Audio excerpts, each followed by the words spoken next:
Maximillian Robespierre. It is pretty well-known conception when it comes to the French. Riots, protests, and petitions and revolutions are pretty coherent. Every time the citizens of France are pissed off about something, you can guarantee they'll be on the streets and ready to go.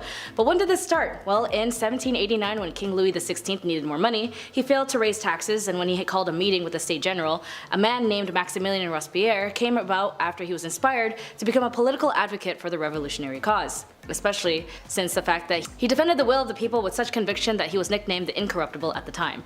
But as always, when it comes to political leaders, that title can only last for so long. Because the idea and title of being such a sudden spokesperson for the people entered his head, he concluded that those who opposed him also meant opposing the people, which again wasn't true. Just because you're a spokesperson for the people doesn't mean you represent all the people. As political leaders and representatives, your role is to listen to the people even if individually they criticize you. You still need to take into consideration for effective leadership. And although we can get into the deeper details, eventually after hundreds and thousands of people died, and successes of committees and policies, the Republic was still in danger as Maximilian commented on criminals disguising themselves as patriots.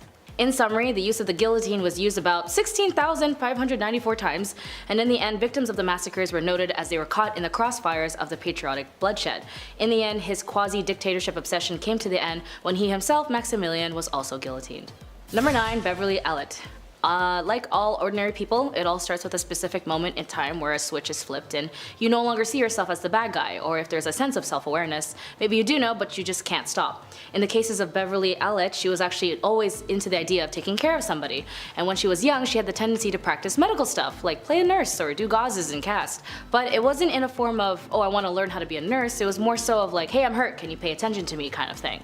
Even to the point the obsession and desperation of being paid attention to would lure her to causing inflictions onto herself and then convince her own doctor to even remove her healthy appendix. She then left school and at 16 took a course in nursing, as this was in 1968, so everyone was just doing things very early on.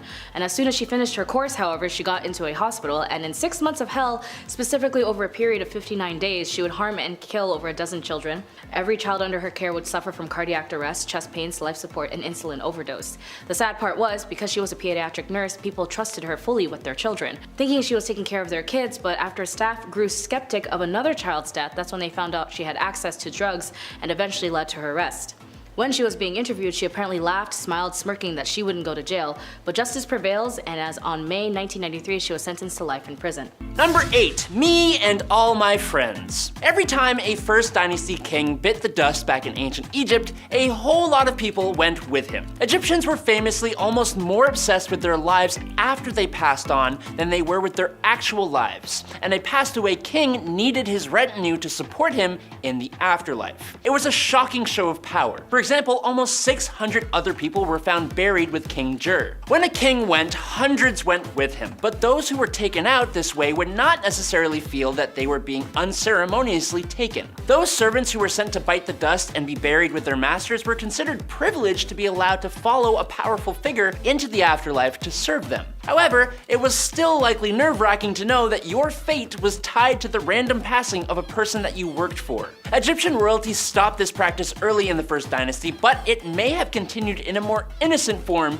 with the Egyptians burying mummies with little carved figurines that could magically serve the deceased in the afterlife. Number 7. Sunburn. In ancient Egypt, one of the most awful crimes that you could commit was any form of offense or disrespect toward the sun god. If you vandalized or robbed a temple, committed any form of personal disrespect, or were otherwise found guilty of any offense related to the sun god, you were usually sentenced to be set on fire. This punishment was only reserved for the greatest of offenses and was usually accompanied by a ritual that committed the act to the gods. While the ancient Egyptians rarely practiced actual sacrifices, this was one of the few exceptions. While burning is painful enough to begin with, it was considered the most horrific way to go of all the ancient Egyptians because of the ritual significance of the act. They believed strongly in preserving the physical body for life after passing, and believed that destroying the person's physical body completely by burning would leave them with no vessel in the afterlife. And while the gods could still technically intervene to help this person out, it was about as terrifying a punishment as a believer in ancient Egyptian society could imagine. Number 6, Inca Empire. Yes, the Inca Empire is one of on the list when it comes to unspeakable acts in ancient civilizations, specifically, as you might guess, human sacrifices.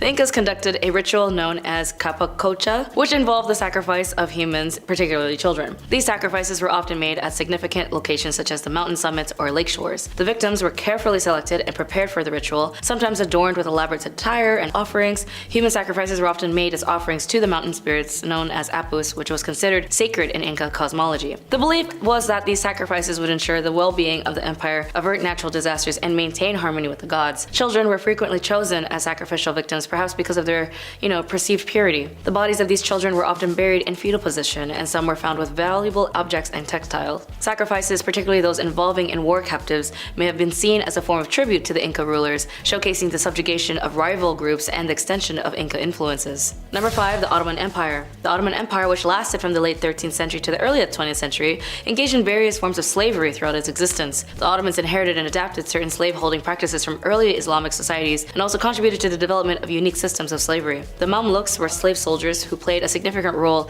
in various Islamic empires, including the Ottoman Empire. Mamluks were typically young boys, often from non-Muslim territories, where they were enslaved, converted to Islam, and trained for military services. The Ottomans employed eunuchs, particularly white eunuchs, who were usually from European descent, in the imperial harem and administrative roles, as black eunuchs, often of African origins, were also significant presence in the Ottoman Empire, particularly as well in the harem. The Ottomans engaged in the trans-Saharan and trans-Indian Ocean slave trades, acquiring slaves from various regions including East Africa. The Ottoman Empire began to take steps forward towards the abolition of slavery in the 19th century, influenced by the internal reform movements and external pressures. Various edicts and legal reforms were enacted to limit and eventually end slavery. Number 4, Harriet Tubman and her chickens. Harriet Tubman is best known today as a brave freedom fighter and abolitionist who fought against slavery in the United States. With the help of her abolitionist friends in the North, she also self-funded her heroic raids through her favorite and incredible skill, cooking. And as an undercover agent helping escaped enslaved people, she was also known to carry chickens with her. Once, after buying 2 chickens at a market, she almost came face to face with a former slave owner, so she quickly released one of the chickens she was carrying and pretending to chase it, creating a large commotion that allowed her to slip away unnoticed, even though ironically everyone's eyes were on her. She used every tactic if it means looking normal in everyone else's eyes, and these tactics work. Even reading a newspaper as enslaved individuals, she even went as far as reading a newspaper as enslaved individuals would typically not be able to know how to read. Number 3, Mozart and his weird obsessions. Pirating music is illegal, as it steals the creativity and dedication of musicians. But did you know, in 1630, there was only one song played in the Sistine Chapel. The Vatican kept the composition of Miserere Mei Deus a secret and refused anyone to play it. Until 150 years later, roughly in 1771, a young 14-year-old came waltzing in, heard the piece, and described the whole thing by memory, and then also produced it. That musical genius was Mozart, and it was actually considered the first time pirated music was a thing. Mozart is also known as a famous musician from composing great famous works like the Requiem, Piano Sonata in A K3 third movement, and the Magic Flute, and so many more. But as he was obsessed with gambling, as he was with procrastinating and writing music, he was one of those guys. He wrote the Requiem in the morning in like 20 minutes. He was known as a prankster and a bit of an annoying guy to some, but he was nonetheless a genius. But he was also obsessed with butts.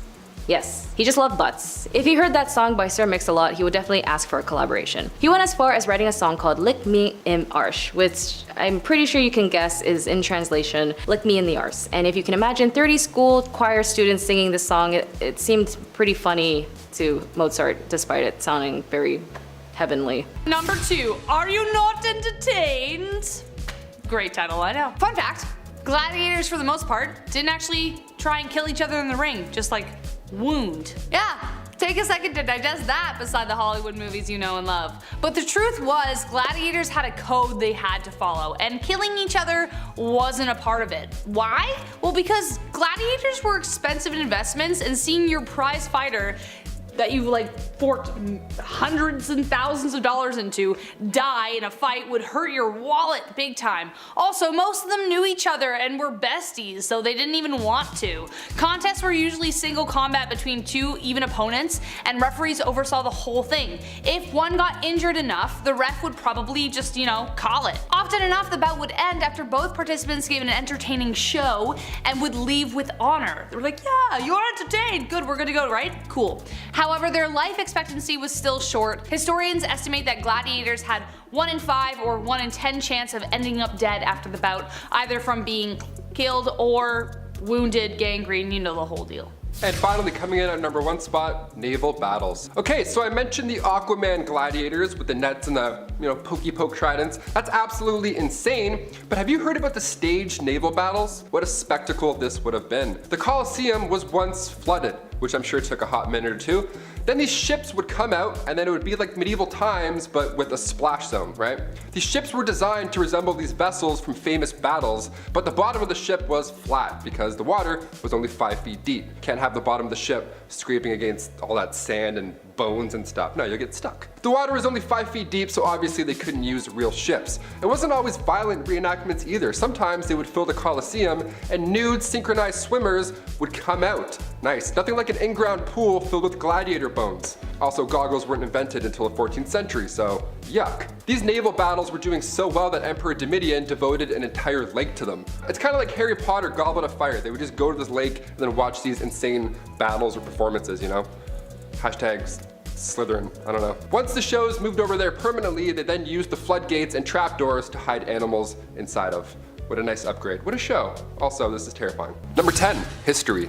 Ruling alongside the pharaoh Akhenaten from 1353 to 1336 BC. Queen Nefertiti, aka the Lady of Grace, aka Hereditary Princess, was born in 1370 BCE. She was born in the Egyptian city of Thebes, and she was only 15 years old when she married the 16-year-old Akhenaten. She worshipped the sun god Aten, and alongside her young husband, she built a new capital city called Amarna, and she also created a new religion, so how's that? She ruled over what's considered the wealthiest period in Egypt history. Nefertiti had 6 children, which were all daughters, which may have had something to do with why we don't know much about her today, but I'll get into that much later on. Number 9, her death. After changing Egypt's religious and political structure, soaring to new heights as a woman in the Egyptian court, the queen just vanished, just like that. And on this video, we're gonna try and figure out what may have happened to her. During the 12th year of the 17 that her husband ruled for, historical records seem to have just wiped out the queen's legacy. She was gone from everything. Many believe that she didn't actually die, but rather she disguised herself and continued to rule. The next in line after Akhenaten's reign was the pharaoh Smenkhare. Was that really Nefertiti in disguise? I hope so. That would be pretty sweet if we proved that and figured that out. I'm really rooting for that. The reason we believe that she may have disguised herself as a man is because of the female pharaoh Hatshepsut, because they ruled with a fake beard in the 15th century. It's known that they had a big traditional fake beard. It's cool. It's like kind of flashy. I kind of want one. I can't grow a beard or a mustache, so I kind of want a fake one myself. Lastly, there's a theory that the reason Nefertiti was banished was because she couldn't produce a male heir. We've gotten closer to uncovering the truth though recently in 2015, when Nicholas Reeves and Mamdouh El-Damadi found what they think is a hidden doorway in King Tut's tomb that contains perhaps the sarcophagus of the lost queen. I'll get into that shortly, but first we need to talk about her modern day origins. Number 8, fire. Can't talk about medieval punishments without mentioning this witchy classic. Commonly practiced in Babylonia and ancient Israel, then later on in Europe with the classic witch hunts, burning at the stake didn't come from churches like many believe. They didn't call the shots there at all. That was mainly how small towns settled local beef. Yeah, by burning at the stake, instead of just like a fist fight at the park. Burning at the stake came in full swing way back in 1431 in France. French disbelievers like Joan of Arc, they were burned at the stake. It was crazy that they actually did this as a form of punishment. This is one of the worst medieval punishments, and believe me, there's a little bit of a silver lining here. It was quicker than most. Sometimes. Gunpowder was sometimes used so that the burning and stuff would be much faster and brighter and louder and much more horrible. A lot worse on paper, but a lot faster. So honestly, I think it's better. History is insane. Another red hot punishment used in medieval times was when the accused had to hold a red hot iron bar and then walk a few steps with it. A red hot iron bar, your hands were literally toast at that point. Here's where it gets even worse though. 3 days later, the accused would come back to the court, and then when the bandages were removed, if their hands were healing, they started to heal, they were deemed innocent. They were on the path to goodness and whatever. If their hands were still in horrible condition from, say, I don't know, holding a red hot iron bar, then they were pronounced guilty. That's how the courts worked back then. Number 7, the rack. On to something not so hot and fast, but rather dull and slow. The rack is surprisingly well known. It was originally introduced to the Tower of London around 1420. The Duke of Exeter referred to this device as his daughter. What a weirdo. It's like guys who call their car like she. It's like, okay, just a little bit too close to your automobile, man. Relax. It was an open bed frame type device where your ankles were tied at the bottom and your hands were tied at the top. Already we're off to a horrible start. It was horizontal as well, and sometimes it was up. It was all bad. They would just leave you hanging by these ropes, and these ropes were slowly tightened more and more, obviously causing some problems to muscles and joints that were, holding things in place. This was done to extract information. This is also one of the worst things I've heard. Even getting tickled like this would be horrible. I couldn't even imagine. I make jokes because I'm uncomfortable. Honestly, hit that thumbs up to spread some good vibes because we're not even halfway done. At number 6, Blood Eagle. We all know that the Vikings were a ruthless group of people, but their methods of execution really painted a clear picture of how terrifying these guys were and how they had a colorful imagination when it came to imagining new ways to unalive somebody. The Vikings came up with a method of execution called the Blood Eagle, and yes, it is just as terrifying as you would expect with a name like that. The Blood Eagle basically involved cutting someone up to make it look like an eagle. They would cut apart the rib cage and then spread it apart to make it look like wings, and then after that, while this person was still alive mind you, they would pour a salt solution over the wound, pull out the lungs, and arrange them over the rib cage to, again, make it look like wings so that this person could flutter away into the afterlife. Now the mysterious part of all this is that historians aren't exactly sure if this was actually a real method of execution or if it was just embellished in Viking records to make them sound cooler. I for one hope that it wasn't actually real because that sounds brutal, but when it comes to Vikings, you never really know. At number 5, building fires. The Vikings were some pretty innovative people, but they were also kinda gross. This gross behavior applied to a lot of things, but one of those things was their fire building. Now you're probably asking yourself, Brie, what's so gross about making a fire? Well, it's the way that they started the fire that was kinda grody. You see, nowadays we have a bunch of things that we can use to start a fire. We have matches, lighters, lighter fluid, and a bunch of other things. But obviously back in the days of the Vikings, they didn't have those fire starting tools, and so they had to improvise. The Vikings came up with a nifty little trick to start a fire where they took a fungus called touchwood and they would beat it and burn it until it turned into a thin, flat thing that kind of looked like felt.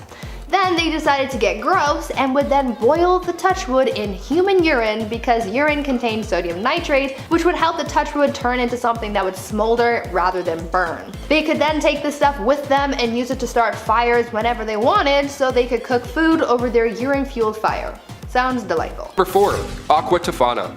Not to be confused with Aquafina, which is also pretty horrible. Aqua Tana was hot in the 17th century. This was a straight up poison that was marketed as a cosmetic. This was during the late 1600s and it was first used by 2 women, Francesca Lasarda and Teofania D'Amato. They used this cosmetic, this makeup, so that when their husbands kissed them on the cheek, they would then be poisoned. It's named after its creator, a lady named Tefania, who was caught and executed for her crimes, but her recipe carried on through who we believe was her daughter, Julia Tefana. She took this deadly recipe all the way to Rome and then kept manufacturing it. Inside this cursed cosmetic was arsenic, lead, and perhaps belladonna. It was colorless, tasteless, and one of the deadliest. This cosmetic took over 600 lives. Brutal. Number 3, baldness. So what if you're going bald but you don't have a massive 16th century stupid wig? Then what do? Well, back in those days, if your hair started to thin out or you were losing patches, you would need a mix of chicken droppings. Yeah, chicken mixed with potassium. Okay, this ancient advice comes from a man named Peter Levens. He wrote this method down in 1654 as an alternative to lice-infected wigs. Both sound absolutely horrible. Honestly, I think I'd rather the lice-infected wig. At least then you can just take it off. At number 2, where is Leonardo? One of the biggest mysteries about the end of Leonardo da Vinci's life is where the heck is he? No one really knows what happened to the famed painter's remains. His tomb no longer exists and his bones are nowhere to be found.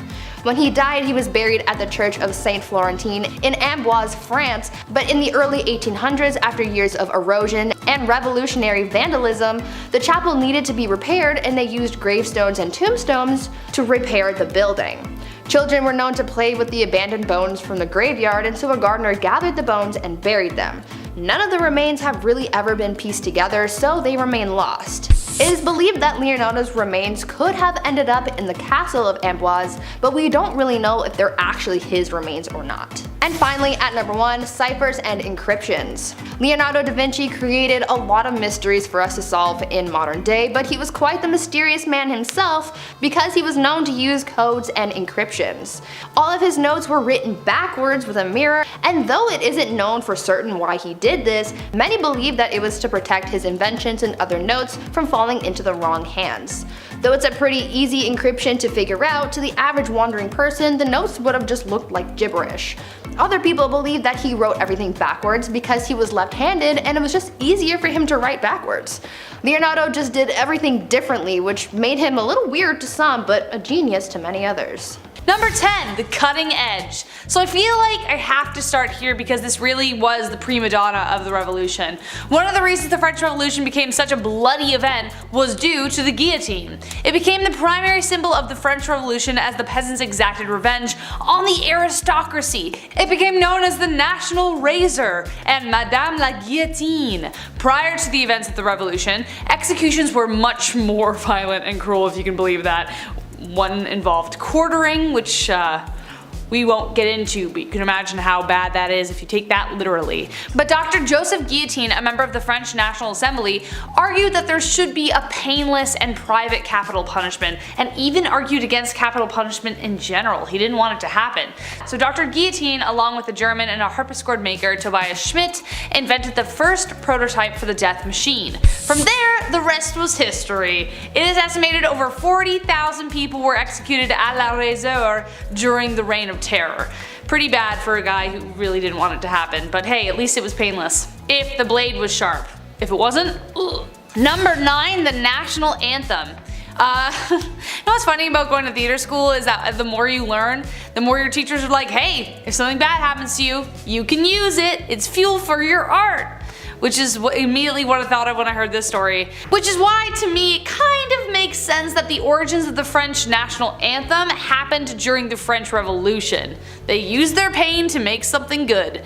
Going through something dramatic? Sing about it. The monarchies of Europe were pretty pissed about the fact that they were killing a bunch of their friends and loved ones, so they formed a coalition to defeat the resistance and restore the monarchy. The French Baron Philippe Friedrich Dietrich requested that Rouget de Lis, another French officer, compose a song that would rally the troops. So he wrote the first anthem called Chant de guerre pour l'armée de Rhin, which translates to War for the Army of Rhine. Volunteers carried the anthem all through the streets of Paris as they marched on the capital. The song title got subbed out for the simpler one called the Marseillaise, which became the Republic's anthem in 1795. And now, even today, it is the national anthem of France. In our number 8 spot today we have the Bakers. Jim and Tammy Faye Baker were once the most famous televangelists in America, and they certainly were living in quite a lap of luxury. They had beautiful homes, expensive cars, and a ton of money, but that quickly came crashing down amid horrendous scandal. In the late 1980s, after much success, Jim Baker resigned from the PTL ministry after there was a cover-up to hide some hush money that had been given to church secretary Jessica Hahn over an alleged SA situation. Of course, not necessarily a surprise, but definitely not a good look for a televangelist. This led to more interest in people looking into the family more, and soon it was uncovered that there was some sort of accounting fraud going on as well. The consequences for this came by way of felony charges, conviction, imprisonment, and divorce. That was the end of that legacy, but since serving his time, Jim Baker hasn't exactly slowed down. He not only remarried and returned to televangelism, but he also currently hosts The Jim Baker Show, which focuses on the end times and the second coming of Christ while promoting emergency survival products. So,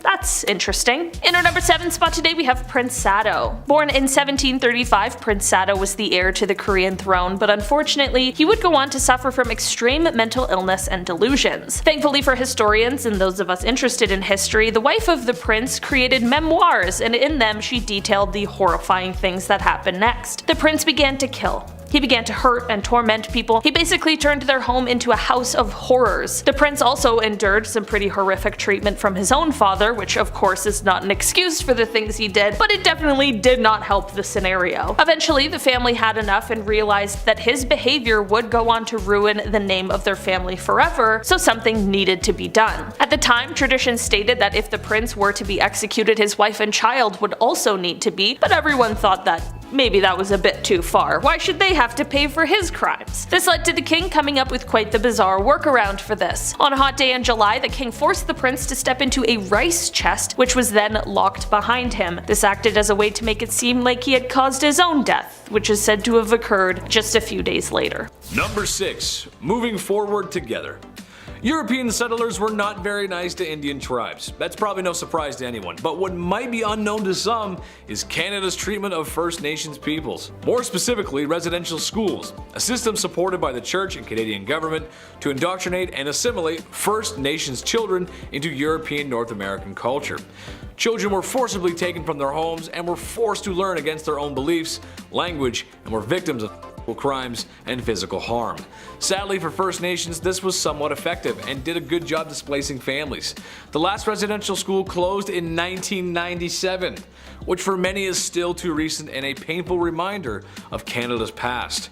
Furthering the horrors of the residential schools was the discovery of unmarked graves in 2021, where hundreds of Indigenous children's remains were found, showing that Canada has a long way to go. We can and will do better. Number 5. Sticky situation. The molasses flood of 1919 sounds like a lot of sweet fun, but it was actually a horrific event, and not just for diabetics. It was uncomfortable for 2 reasons. Reason number 1 being that 21 people lost their lives in what must have been the most confusing thing ever to see. A rush of sticky molasses flooded the streets of Boston and caused a crazy amount of damage. Reason number 2 being, well, how this occurred in the first place. I'll give the folks at home a second to take a guess on how they think it happened. Ready? If you said workplace neglect, congratulations, you win bragging rights. Basically, it was FUBAR from the start. The large tank that held the sweet stuff wasn't built properly, wasn't properly inspected by professionals. No one really understood, I guess, that fermentation produces gas, which made an already unsafe tank more unsafe. And, well, there you go. Boom! An unholy sticky flood.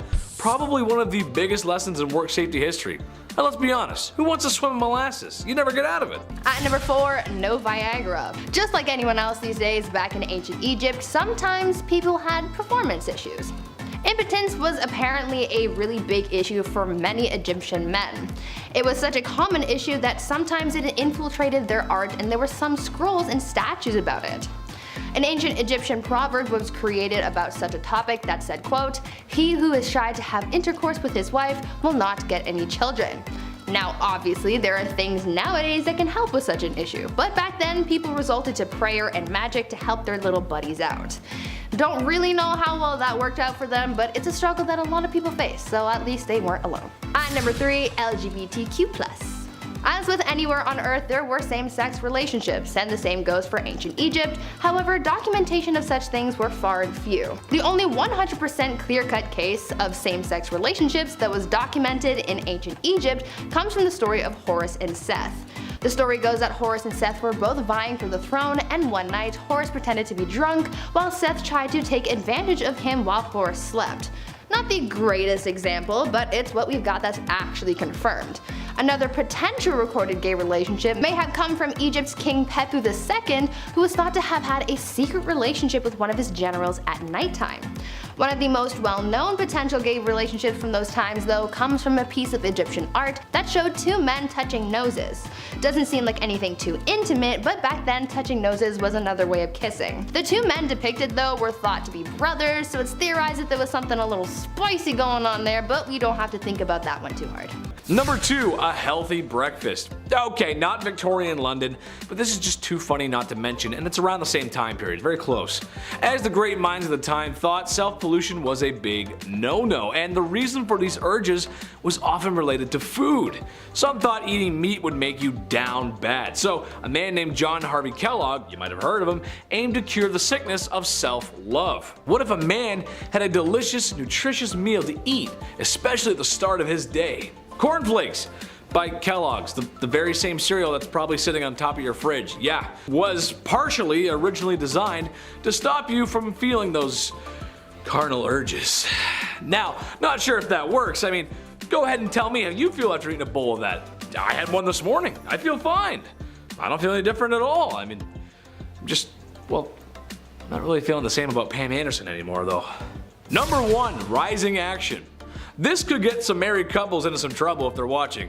So sorry. It's gonna be hard to talk about this without saying it because YouTube will send a stern letter if I do, but here it goes. The deed was not considered done unless both parties had signed off on it. Had their toes curled. Reaching the peak, your magnum opus, the way I feel when I eat at McDonald's. DEFCON 1.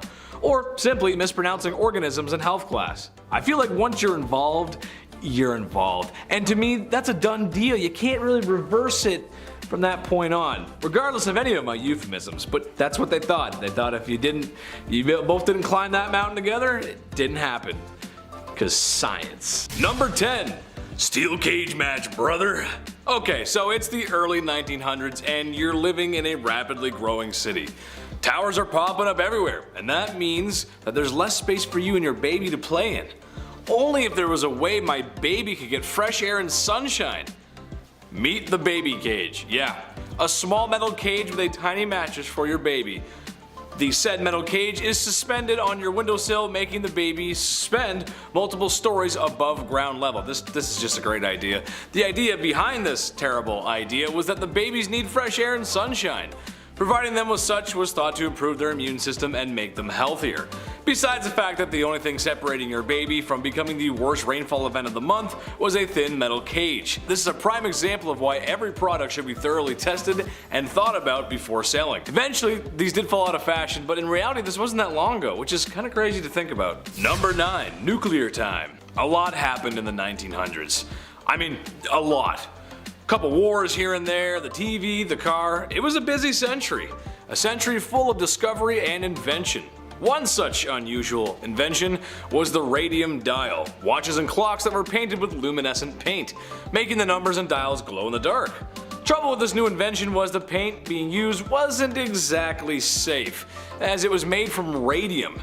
For the Breaking Bad nerds at home, radium is a highly radioactive element, even more so than the legendary uranium. So when a factory of women eager to get to work were told they were going to be painting watches with radioactive paint, do you think anyone asked for PPE?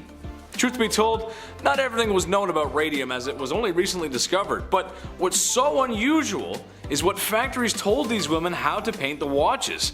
In order to give the brushes a fine tip, the women were instructed to use their lips to keep the brushes in perfect order, not knowing that day after day they were ingesting a very radioactive element. And in some sense of dark comedy, they sometimes had fun and painted their nails and on each other. I mean, it glowed in the dark, it was glow in the dark paint, it was new, it was cool. Over 50 women would become very sick from painting, and 12 sadly lost their lives. Number 8. The ducking stool. This next one requires so much effort as like a team. I can't believe this was a real thing. The ducking stool was made to punish women involved in sexual activities. How dare you? Shame. Men were punished too, but if we know anything about history, it was mostly women who had to put up with this shit. There was first the standard ducking stool, so women would have to sit in this chair, strapped down while sitting outside of their home, or they were carried down the street. Humiliation at its finest. The town would be like, they had sex, can you believe it? Let's take the day off work and embarrass them now. Losers, they're the losers. So stupid, so backwards. The second version of the ducking stool was essentially the same thing, only it was ducked into a river over and over and over again to cool her moderate heat. At least that's what French writer Francois Maximilien Misson says. They should cool off all those angry villagers, if anything. I don't know, dip them in the river. They're the ones burning with rage because somebody who lives over there had sex once. It's really weird. Go home, relax. At number 7, Satan's incarnate. Back in the medieval age, women were very much oppressed and incredibly misunderstood. I mean, they thought so many women were witches, and as time went on, the criteria for diagnosing a woman with witchitis or whatever got bigger and bigger to the point where literally any woman could be accused of being a witch for the most BS reasons. Back then, people thought that women were Satan's incarnate, and so they were predisposed to sin, and therefore, they had to be witches. Logic, not quite present, but go off, I guess. There were 4 reasons why a woman could be considered part of the devil's posse. 1, because it was believed that women are foolish and gullible, which is why they turned to magic. 2, because women are insatiable when it comes to their carnal pleasures, and so they seek out help from the devil to satiate their needs. 3, because women talk a lot and we speak lies apparently. And 4, because women are weak, and the only way we can seek revenge is by using magic powers and spells. Now what in the balls is this all about? I don't know.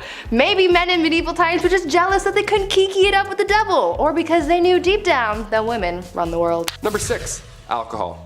These saloons cowboys would visit, was there a bouncer? Did you need 2 pieces of ID? What was the drinking age back then? Well, besides the swinging saloon doors, it really wasn't a fun time at all. Alcohol back then, first of all, was basically just poison. Actually, it was literally poison sometimes. They had whiskey like 40 rods and Tao's lightning. You have a couple of those and you're literally passing out in minutes. Nobody was getting cut off in old-timey saloons. The bartender wasn't like, hey, how about a water, buddy? Let's get you home. No, it was a show. They had this one drink on bar rail called tarantula juice.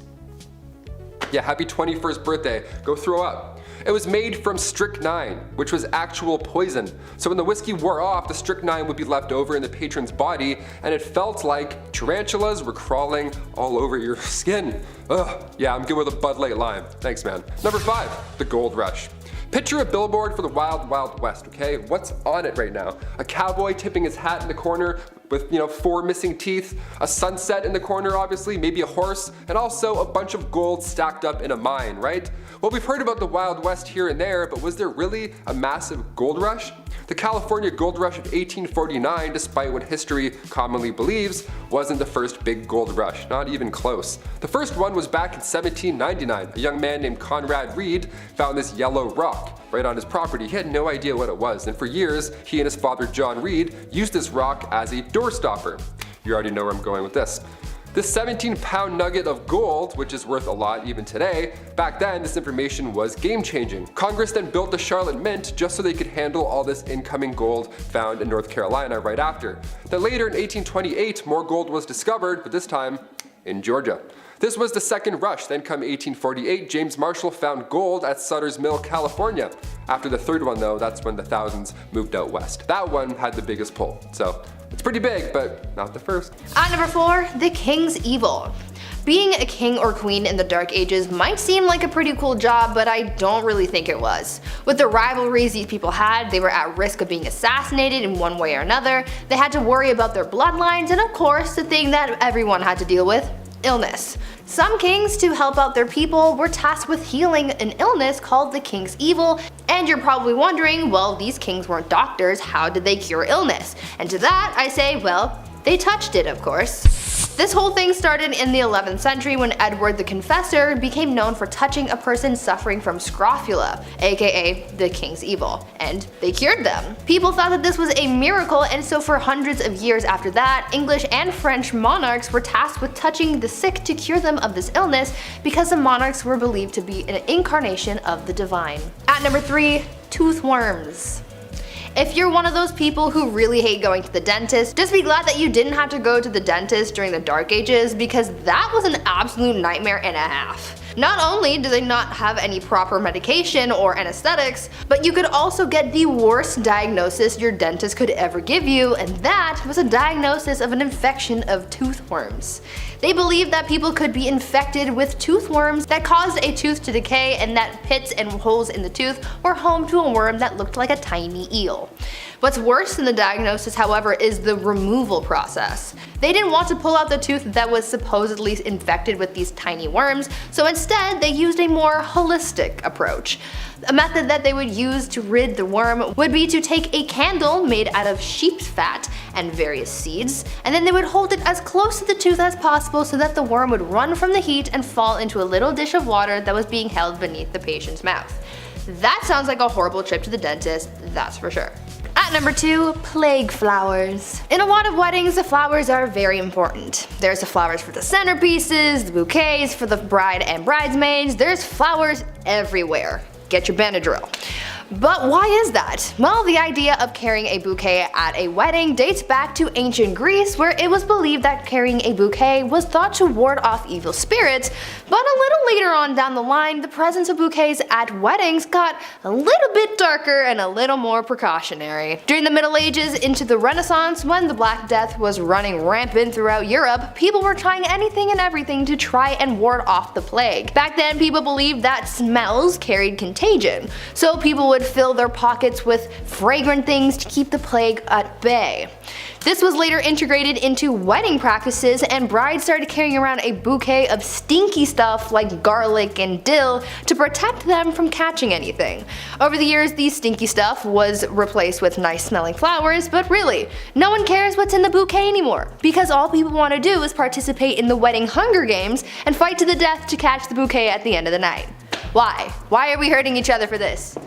Why? And finally, number 1, wedding rings. One ring to rule them all. Perhaps the most important piece of the wedding puzzle, rings. Whenever somebody is about to pop the question, everybody around them always needs to see the ring. Congrats, let me see the ring. Oh my god, is it this? Is it this? Egyptian pharaohs first used rings to represent this eternal life. The circle has no beginning or ending. They created this concept that we adore to this day. The center of the ring was also believed to be the gateway to the unknown. Finger just disappears, you're like, what the f? These Egyptian Ouroboros rings were the first, a snake eating its own tail, #love. When Greeks came in the picture, they took this tradition, started using copper and iron rings in ceremonies, and the iron rings had a key symbol on them, meaning that the wife now has control of the house. If you like it, then you should have put a key on it. Come medieval times, the ring gets another upgrade. Now we have these precious gems to be added to them, a little bit more glam. Rubies symbolized passion, sapphires symbolized the heavens, and diamonds to show strength, because they were rock hard, and obviously you know the rest. Come the 12th century, the Christian church declared marriage as a holy sacrament, so rings were solely used now for that ceremony. That's when the engagement ring came into place. There needed to be another trade or promise that was just as strong as a wedding band. So now there's rings for pretty much everything. Number 10, men's time of the month. Ancient Egypt was plagued with diseases. While the Egyptians were actually pretty advanced in terms of their medical sciences and cures for said diseases, there were still a bunch that people had no defense for. In particular, schistosomiasis infected nearly everyone at the time. This is an illness that makes people feel sick and causes our red to appear often in the toilet. It was actually so common that they didn't even realize it was a disease. Ancient Egyptians got schistosomiasis so often that they just thought it was a natural part of growing up. They accepted that men had to menstruate just like women do, and they accepted the red vino on tap coming out of their bodies was a normal part of growing up. Number 9. Kinda rude. In ancient Egypt, those born with dwarfism were actually well accepted in society. Their recorded daily activities suggest assimilation into daily life, and their disorder was not shown as a physical handicap. Wisdom writings and moral teachings in ancient Egypt commanded respect for dwarves and other individuals with disabilities. But one thing I read online suggested that if you were born with dwarfism, you certainly did not have to worry about unemployment. Usually this is because in ancient Egypt, little people were often hired to work in security-sensitive jobs, specifically those who worked with gold. This didn't actually apply only to those with dwarfism, but others with obvious physical characteristics that helped them stand out. These people were considered to be the best candidates for this kind of work because if a worker stole anything, they were very easily found and promptly arrested. Number 8, Celtic Druids. As again, there is more concrete evidence with the Celts engaging in animal sacrifices. Archaeological findings such as animal bones in ritualistic contexts suggest that the Celts conducted ceremonies including the sacrifice of animals. However, Julius Caesar in his writing on the Gaelic Wars mentioned that the Druids were the religious elite among the Celts and that they had a great influence in matters of both religion and governance. He suggested that the Druids performed human sacrifices, particularly around this time of crisis, inside large wicker effigies or cages. Other classical writers such as the Greek historian Strabo and the Roman poet Lucian also made references of Druidic practices, including the suggestion of human sacrifices. But again, however, with these accounts are often secondhand and influenced by the biases of the time. Especially when it came to interest in occupying more land,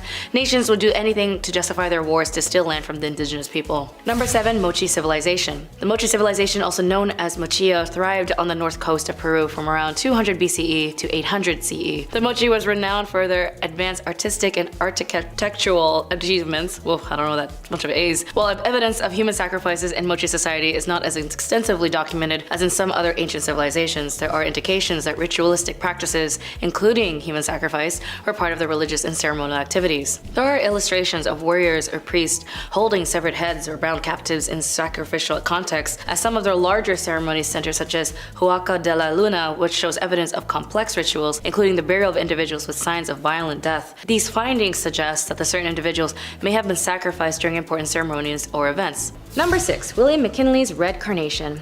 Flowers hold a lot of meanings, from sunflowers representing unwavering faith as they are associated with positivity and happiness, chrysanthemums meaning happiness and friendship, and carnations represent distinction and love. Colors in flowers also hold meanings as well. For William McKinley, a red carnation doesn't just mean deep love and affection. To him, it was his ultimate good luck charm. Early in his political career, his opponent gave him a red carnation boutonniere to wear during the debate, which he eventually won and continued a string of good luck of winning of congressional elections where he served in the Ohio House of Representatives for 14 years. He saw this red carnation as his good luck charm, as he would wear one during all the election cycles and win every time. Even in his 1896 presidential campaign, he won, and after he would win, he would wear the carnation on his lapel at all times. He even kept a bouquet on them on his desk at the Oval Office and plucked them to gift to visitors. Aw, so nice. But during the Pan American Exposition in Buffalo, New York, he met a 12-year-old girl named Myrtle Ledger, who was there with her mother. His words to her was, "I must give this flower to another little flower."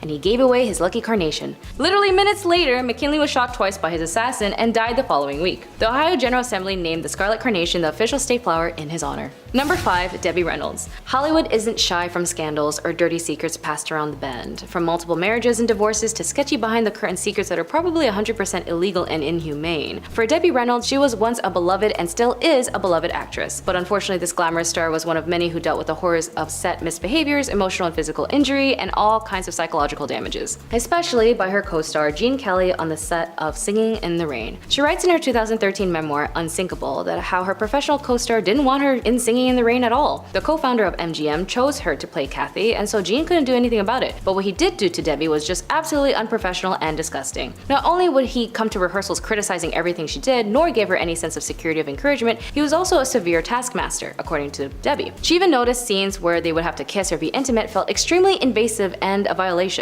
Considering Gene Kelly was 20 years older to the back then 18-year-old Debbie Reynolds, he must have been extremely intimidating to work with, let alone kind of gross to say the least. Debbie worked so hard on set that on one scene, the famous Good Morning dance number, that her shoes end up being soaked in blood. She was forced by doctors to be on bed rest for 2 days. With no dance experience as much as her co-stars, Debbie revered as one of the best. Still, as horrifying as it was, Debbie didn't hold anything against the actor after they spoke in the early 1970s. She still notes that he made her a star, how at 18 he taught her early on how to dance, how to work really hard, and how to be dedicated. She also writes in her memoir, quote, "Gene came to visit me on my first time on Broadway, and after the show backstage, he hugged me, told me how proud he was of me, and kissed me, with no tongue this time, and I was so moved and I cried," end quote. Additionally, Kelly later reflected and admitted he wasn't very nice to Debbie on Singing on the Rain, and he was still surprised that she still spoke to him. Not all Hollywood stories seemingly have a good relationship with co-stars, as it is tedious and meticulous place to thrive in, but by golly did those who survived and endured. Number 4, women fought as gladiators. This was news to me. I wouldn't do it because tiny. As we might have already established, gladiators were usually built from slaves, warriors, and sometimes even volunteers. Good for you.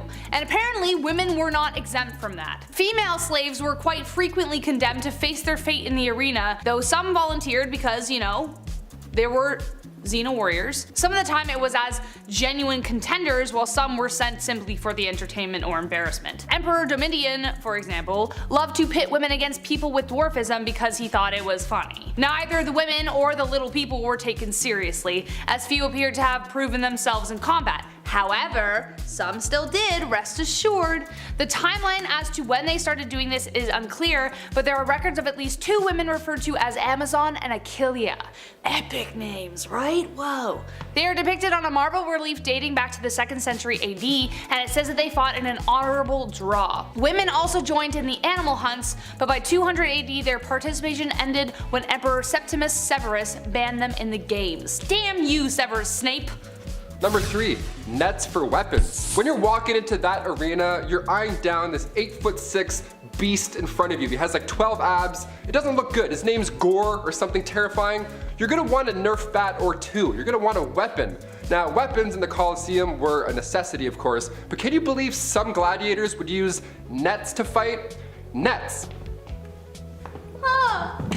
Yes. Yeah, nets, like they're catching butterflies or co-hosts. This class was referred to as the Rhetari. Now, their combat style was built around the ways of fishermen. Yeah, Popeye versus Maximus. Place your bets, people. Realistically, these warriors looked a lot more like Aquaman. They would fight with a trident and a net. They would take their time. They would avoid these mighty swings from these big dudes. And then when the time was right, they would just go, zzz, and then they would just poke spit at them with a trident over and over in hopes that it would, end. It helps to be quick, but if you've seen Game of Thrones, you know that spears don't always work. Number 2, her family. The queen's name translates to a beautiful woman has come, and given the fact that we still don't know her parentage, we have to use our national treasure brains here. A beautiful woman has come. Come from where? Well, early Egyptologists believed that Queen Nefertiti came from Syria. Back then, it was Mitanni. Her family roots are still debatable, but there's reason to believe that Nefertiti was actually Egyptian born. In fact, many believe she's related to King Akhenaten. We don't really know. The lost queen did have children of her own. She had 6 daughters, like I mentioned before, 2 of which became queens of Egypt. She may have also been the daughter of A, who at the time was an advisor for the king and ended up becoming pharaoh after King Tut's death in 1323. So we have no idea, but we're getting so close. I feel like we're years away from finding everything we need to know, but also this last point is pretty interesting. Number 1, sun god origins. Okay, one of the most interesting facts about all of this was the religious impact that the queen made on ancient Egypt. Both her and King Akhenaten were in a cult. How fascinating is that? They were in the cult of the sun god Aton. In the earliest accounts of the queen, she assisted her husband in a ritual that smited the female enemies of Egypt at the time. There have been a few blocks that have since been recovered from the Theban tombs of the royal butler that depicts the queen wearing her unique blue crown, so definitely her, part of these sun god rituals. So, cut to the end of the king's ruling, the Aton was now Egypt's main god. She made a new god. She convinced everyone to believe in a new god. That's incredible. We can't even decide on who's gonna win America's Got Talent. She's trading in traditions and religions. That's wild. Kicking off the list at number 10. Boiling. Whenever I get in a bath that's too hot, I think of the medieval times. I can't help it. I can't believe this was once a real thing. I get chills thinking about it. Either water or oil would be used for this ancient punishment. To die by being boiled, that was reserved for those who poisoned others. So if you have any vials of poison, toss it. Don't do it, man. Trust me. In 1531, the time King Henry VIII was running the show, they made boiling a capital punishment. So poisoning somebody back then was equal to treason. Therefore, it was agreed you should be boiled slowly in front of a room full of people. I would say that's the worst, but I know what's also to come on this list. Number 9. Water. Taking a step away from the worst physical thing one could possibly go through, let's take a look at how far the mind will go before it too breaks. Sensory deprivation is still around today. In fact, there's many who pay for it. Yeah, they lie in a dark tub full of salt, then they float and listen to Childish Gambino. It's a magical experience. Your senses are powerful, especially combined with water. So this dripping machine, this old water punishment, that was just all bad. You had ice cold water dripping on your forehead and your face over and over for hours and hours. Drops would be at different random times so you can predict it as well. My toes are wiggling while I'm talking about this. This is making me anxious right now. In medieval times, they would tie you down and then using a horn, a big ass funnel, they would pour 9 pints of water down your throat. So water is horrible in many ways. At number 8, carbon monoxide. The Vikings were pretty good builders, mainly of ships. Their ships were huge, intricate, and very impressive, but where they excelled in shipbuilding, they lacked in the construction of their homes and community buildings. Apparently, the longhouses that they built for their communities were actually pretty unsafe to be in and trapped a lot of toxic gases inside of them. Researchers from a university in Denmark recreated one of the Vikings' longhouses and lit a fire in the center of it, like the Vikings would have done back in the day. After simulating an average living environment and monitoring the atmosphere inside of the longhouse, they realized that there wasn't enough ventilation to prevent carbon monoxide and nitrogen dioxide from building up inside. This would have led to a lot of people getting sick, especially those who spent long periods of time inside. The Vikings didn't know that though, but they also had their own remedies for curing sickness, so I don't think that they would have thought much of it. At number 7, onion soup. Speaking of Viking home remedies though, they had some pretty interesting ones. Every civilization had their own takes on medicine and healing their sick and injured, and the Vikings were no doubt the same. For them though, soup was their tool for healing, and for x-rays. Sort of. These days we eat soup when we're sick to warm up our bodies and balance out our sodium levels, and doctors have actually proven that eating chicken soup actually does make you feel better when you have a cold, but Vikings didn't really have the same idea. For them, onion soup was their thing, and they used it to diagnose people. Viking healers would make up a pot of really strong onion soup and feed it to a warrior who had a wound around their abdomen. Once the person drank the soup, the healer would see if they could smell the soup through the wound. If he could, then the wound was fatal and there was no sense in trying to save the person, so they would just move on to the next warrior. It saved the healer time trying to attend to everyone, but it kinda sucked for the person who got left behind, because not only are they not going to make it, but their last meal was that awful onion soup.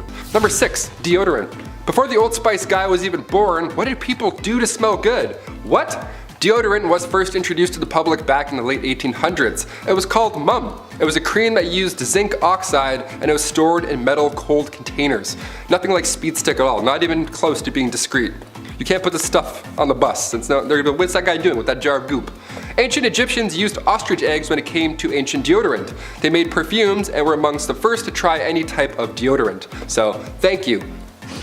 Thank you. Hence the ostrich egg factor. Mixing a little fat, tamarisk, tortoise shells, nuts, and then bam, you're ready for the day. Another method was a little more yummy than ostrich eggs and nuts. Egyptians would also use porridge balls.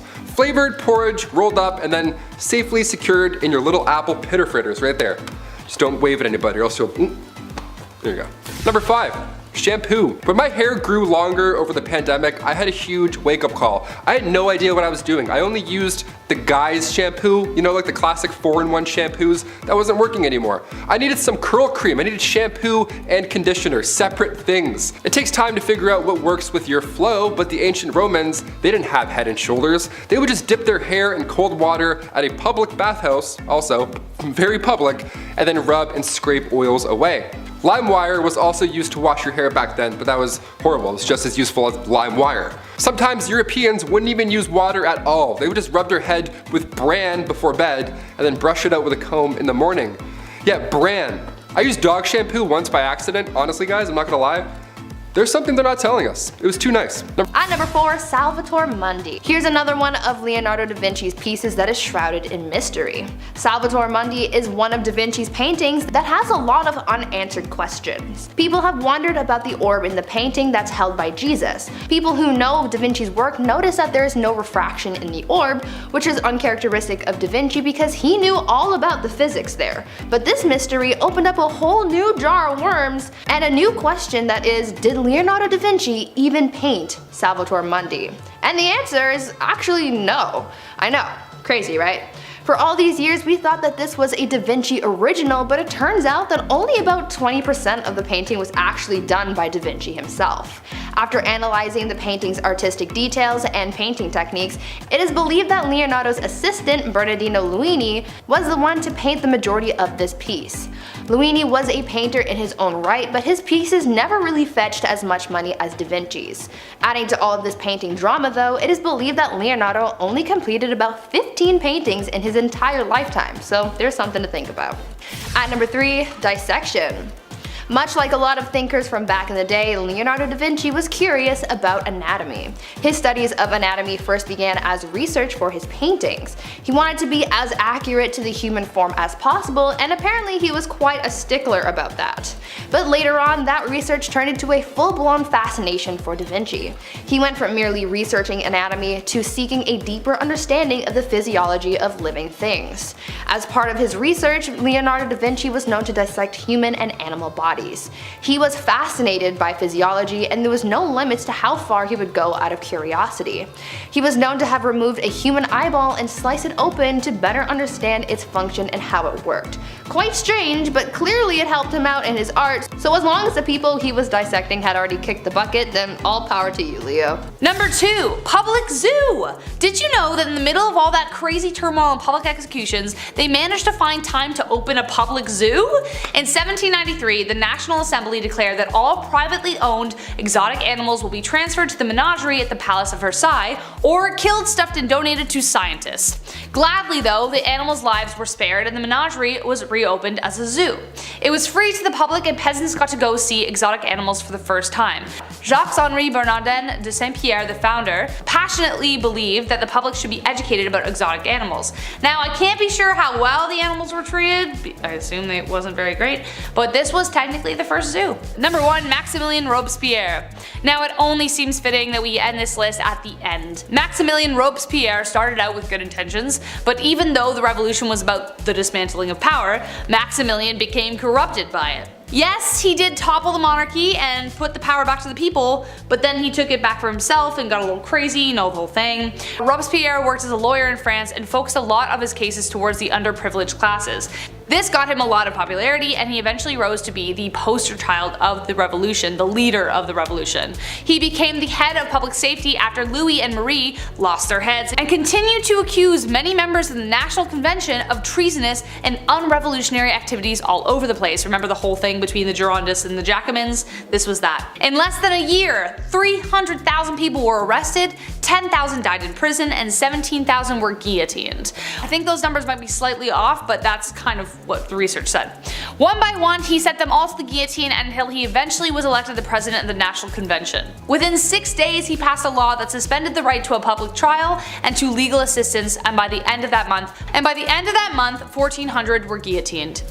Talk about trigger happy. Finally, the right and the left had to reunite in order to overthrow him, and he was eventually met the blade himself. Kind of crazy how full circle that is. Starting off this list in our number 10 spot, we have the Murdochs. With the high profile of this ongoing case, coupled with the fact that Netflix just released a chilling documentary about the story of this family, it is likely that you may already have quite the idea of who the Murdoch family is. Taylor and I have been watching the documentary series. We're past the first few episodes, and man, is this story wild. A few years ago, if someone asked you who the Murdoch family was, you would have likely described them as one of the most powerful families in South Carolina, with a legal dynasty that has spanned for a century. Now, if I asked you that same question, the answer would be a family who had it all. Money, power, status, but some of the members flew a little too close to the sun, tragedy ensued, and now people have lost their lives and the family has been destroyed. It started back in 2015 with the death of Stephen Smith. It carries on to 2018 when Gloria Satterfield, a long-serving employee for the family, was found passed away after a quote trip and fall accident. These events are both horrible and completely atrocious, but despite the rumors, mysteries, and alleged conspirators of these deaths, things really started to unravel for the family in February of 2019 with the death of Mallory Beach. The young woman met her untimely fate after a boating accident where, allegedly, 19-year-old Paul Murdoch was at the wheel, intoxicated. We could spend hours and hours talking about this family and all of these cases and the conspiracies, but we're short for time, which brings me right to the most recent tragedy. The 2021 killings of that same Murdoch who was driving the boat, as well as the killing of his mother, Margaret. Now, I do believe that people are innocent until proven guilty, but it is important to note that the one on trial for these killings right now is the father and husband to the deceased, Alex Murdoch, the patriarch of the family who is supposed to be carrying on that Murdoch legacy. The stories surrounding this family are horrific, tragic, and a reminder of the dangers that money and power can bring. In our number 9 spot today, we have the Sacklers. This family is the one behind the dynasty of Purdue Pharma, who is best known for producing an exceptionally strong prescription painkiller. Of course, we all know just how big and rich a pharmaceutical company could get, especially one that has been around for quite some time. The company was first created in 1952 by 3 Brooklyn-born brothers, and in the beginning, the company mostly dealt in things like laxatives and earwax removal methods. Soon, things for the company took quite an upwards turn, and before anyone knew it, the family was regarded as one of the most esteemed New York families, but they were also known for their philanthropic tendencies, with their names on museums and hospitals, some of the most famous in the world. You see, the thing is, when they released this painkiller in 1995, it led to them amassing an insane $13 billion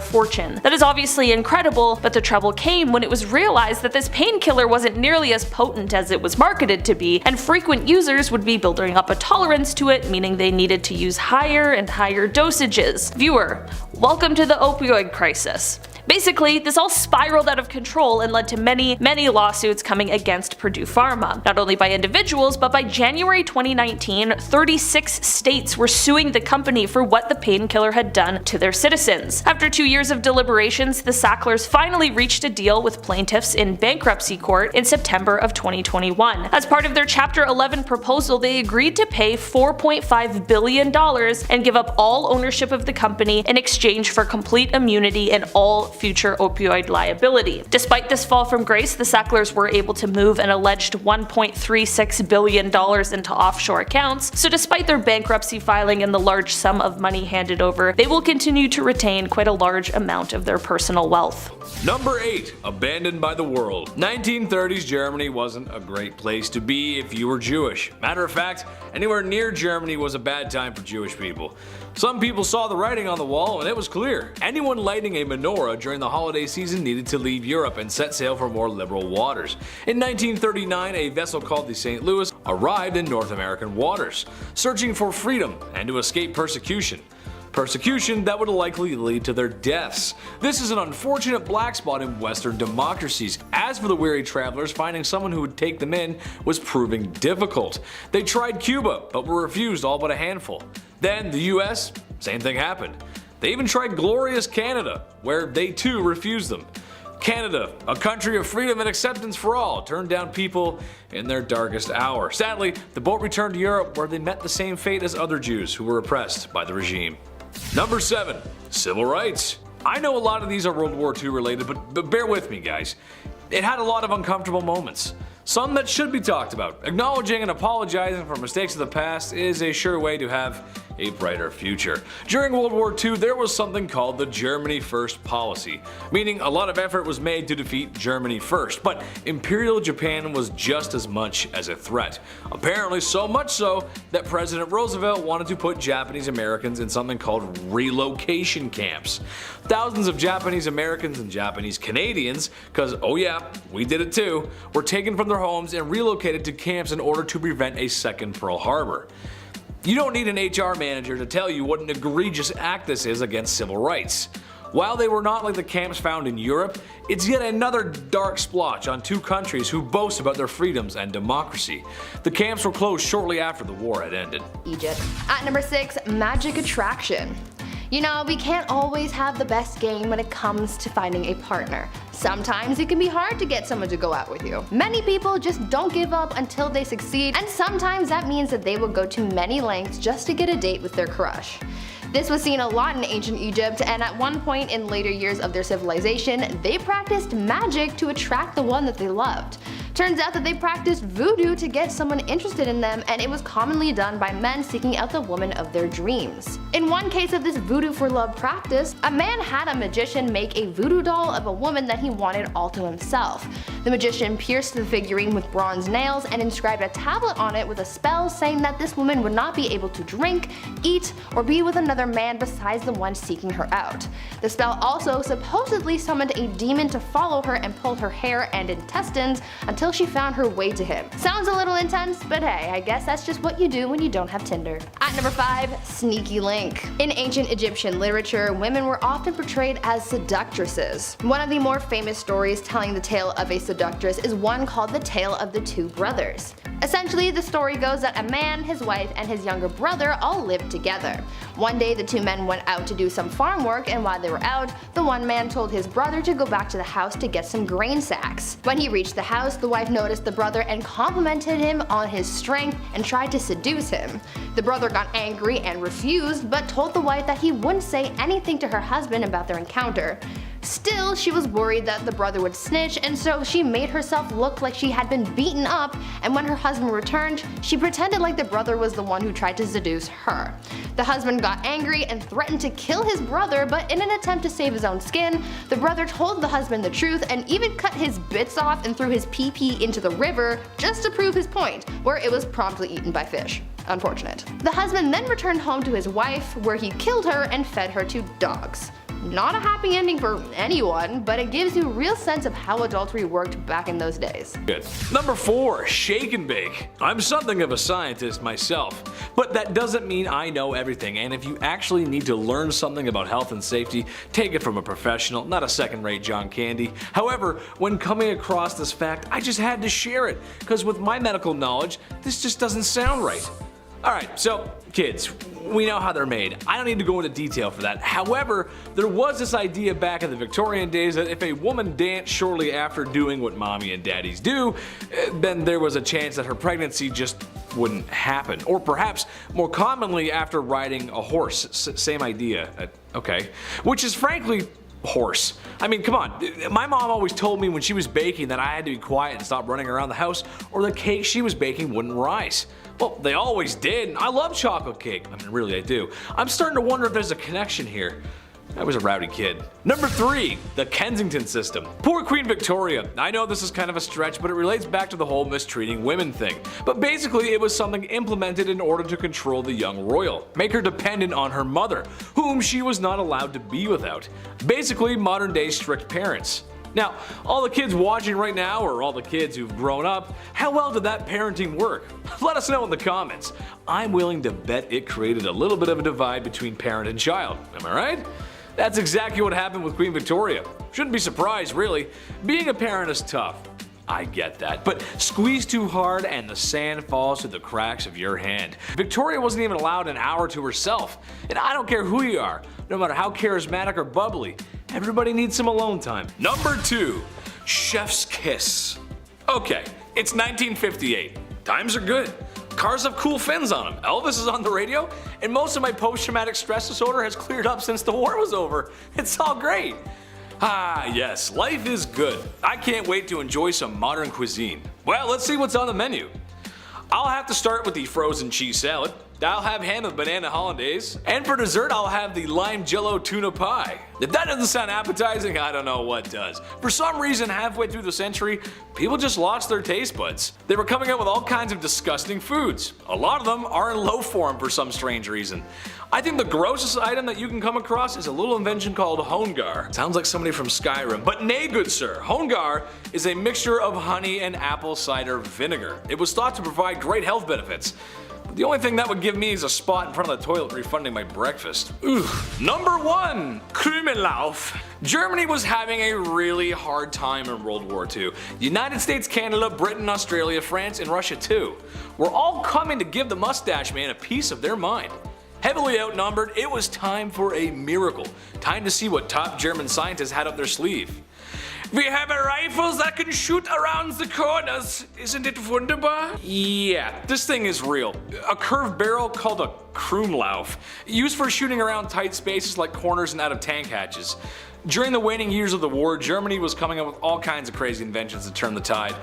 But a rifle that can shoot around corners probably isn't the answer. As mentioned above, the world was coming and they needed a lot more than a fancy pants rifle to stop the Allies. History tells us that this invention did not work as Mustache Man is no more. Kicking off the list at number 10, Together at Last. Remember when you were a kid and your mom would bump into their friend at the grocery store? That was the worst. While they caught up for what seemed like hours, you were bored out of your mind just staring at like bags of rice and cleaning detergent. That's when the Shrew's Fiddle comes in.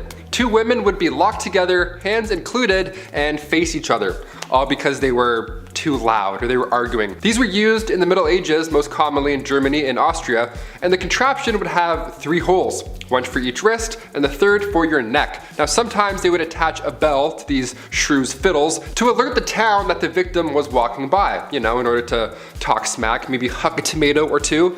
But the double fiddle, that was the worst. You weren't released until the argument had settled. Some families have an argument shirt where they put the 2 little siblings in and they can't take the shirt off until they get along. This is like a horrible medieval ages version of that. Much, much more uncomfortable. Not made of cotton. Or funny. Just bad. Just all bad. Number 9, Point Blank Period. Alright babes, let's try not to shudder, but let's talk about periods for a second. Aunt Flo, the Red Sea, Shark Week. So many names to describe a pretty sucky time for people who get their period, right? Well, it might suck these days, but back in the medieval times, it was a hell of a lot worse. They just didn't have the same kinds of resources that we have today, so a lot of people had to use their noodle to figure out how to get by. Period products weren't really a thing back then, so people had to get creative. They would use rags or other linens to fashion a pad, but underwear also wasn't really all that popular yet, so they had to find a way to keep things in place. They would also sometimes fashion a makeshift medieval tampon of sorts where they would wrap cotton fabric around a twig and shove it up their hoo-ha. Sounds mighty uncomfortable if you ask me. Some people would also seek out bog moss because it was remarkably absorbent, so they would make their period products out of that sometimes too. This type of moss garnered the name blood moss because of its use in treating wounds and use in period products. For other people who just couldn't create these kinds of things, they would just resort to wearing red the whole time, so everything just kind of blended in. Menstruation, but make it fashion. Number 8, cowboys. Alright, since we're talking about cowboys, let's really talk about cowboys. Who were these guys? Was everybody just a cowboy off the bat, or did you have to earn it like a knight? What's the deal here? Well, the guys that we picture in our brain, like Woody, those are cattle herders, and then buffalo, thousands of them, they would roam the land to eat and find water. They would travel miles away, so the herders would follow on horseback and then drive them back to their ranch. They mostly ate beans, dried meat, obviously, and a lot of coffee. Those are the 3 main ingredients of yeeing and hawing. Am I a cowboy? I love beans and coffee. Coffee beans? Don't even get me started. A classic Western outfit was the denim jeans and chaps, the leather covers that, go over your legs. The large rim hats were called Stetsons. Aside from looking cool, they were large enough to keep the sun out of your eyes. That hat would also double down as a drinking bowl for their horse. Sharing is caring. Number 7, the Bison Express. Humans are responsible for the disappearance on many, many wild animals in one way or another. It's usually our fault. Yeah, going back to the Wild Wild West, the year 1869 specifically, that's when the Pacific Railroad was done. It was open to the West to all these explorers, but now they were whipping across these wild lands in record speed, passing hundreds of bison every single trip. Eventually, it didn't take long for these railroads to advertise hunting excursions on these trains. So yeah, guests would climb aboard the top of the train cars and hunt on the top of the trains. Yeah, on the top they would just shoot these animals for sport. Obviously the train couldn't stop and go back for the bodies, so they would just leave them. This one man, Orlando Bond, nicknamed the Brick, he apparently shot thousands himself. He rode the express so many times his rifle caused him to go deaf in one ear. This was done purposely to deprive Native Americans of their food supply. Now our bison's number are incredibly low, something like 2% of what it once was, and humans, well, we're still pretty garbage. What do you know? At number 6, cemetery fun. What types of things do you guys like to do for fun? Do you play video games or read, or maybe you watch Netflix or YouTube? Huh? And where do you like to go for fun? Maybe the mall or to your friend's house? Well, if you lived in the Dark Ages in Europe, you would go to the place that everyone goes for fun, the cemetery. Yep, you're gonna go kiki it up with the corpses, and unfortunately they're not corpse husband, although corpse, if you're watching, hit me up. Thank you. Anyways, back in the Dark Ages, the cemetery was the place to be. It was considered to be the social hub of the community. Back then, people held theater performances, elections, trials, and even set up businesses in the cemetery because the graveyard shops were exempt from taxes. There was quite a lot going on in the cemetery, but it was almost the equivalent of going to the mall. But I want you guys to tell me if you would ever be like the people in the Dark Ages and just go to the cemetery for fun. At number 5, an eye for an eye. When it came to the legal process in medieval Europe, things weren't always fair. I mean, they tried women for being witches and prosecuted animals for various crimes.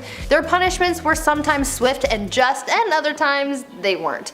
People back then believed that when found guilty of a crime, there were worse punishments than losing a hand or something. As I mentioned a little earlier, they were quite fond of public humiliation, but they also believed in issuing fines and even kicking someone out of the community altogether. If someone was found guilty of a violent crime, then they would be subjected to punishment that would cause them pain as well, but not to teach them a lesson, but rather to brandish them so that they would be recognized as a person in the community who did that one thing to that one person, you know?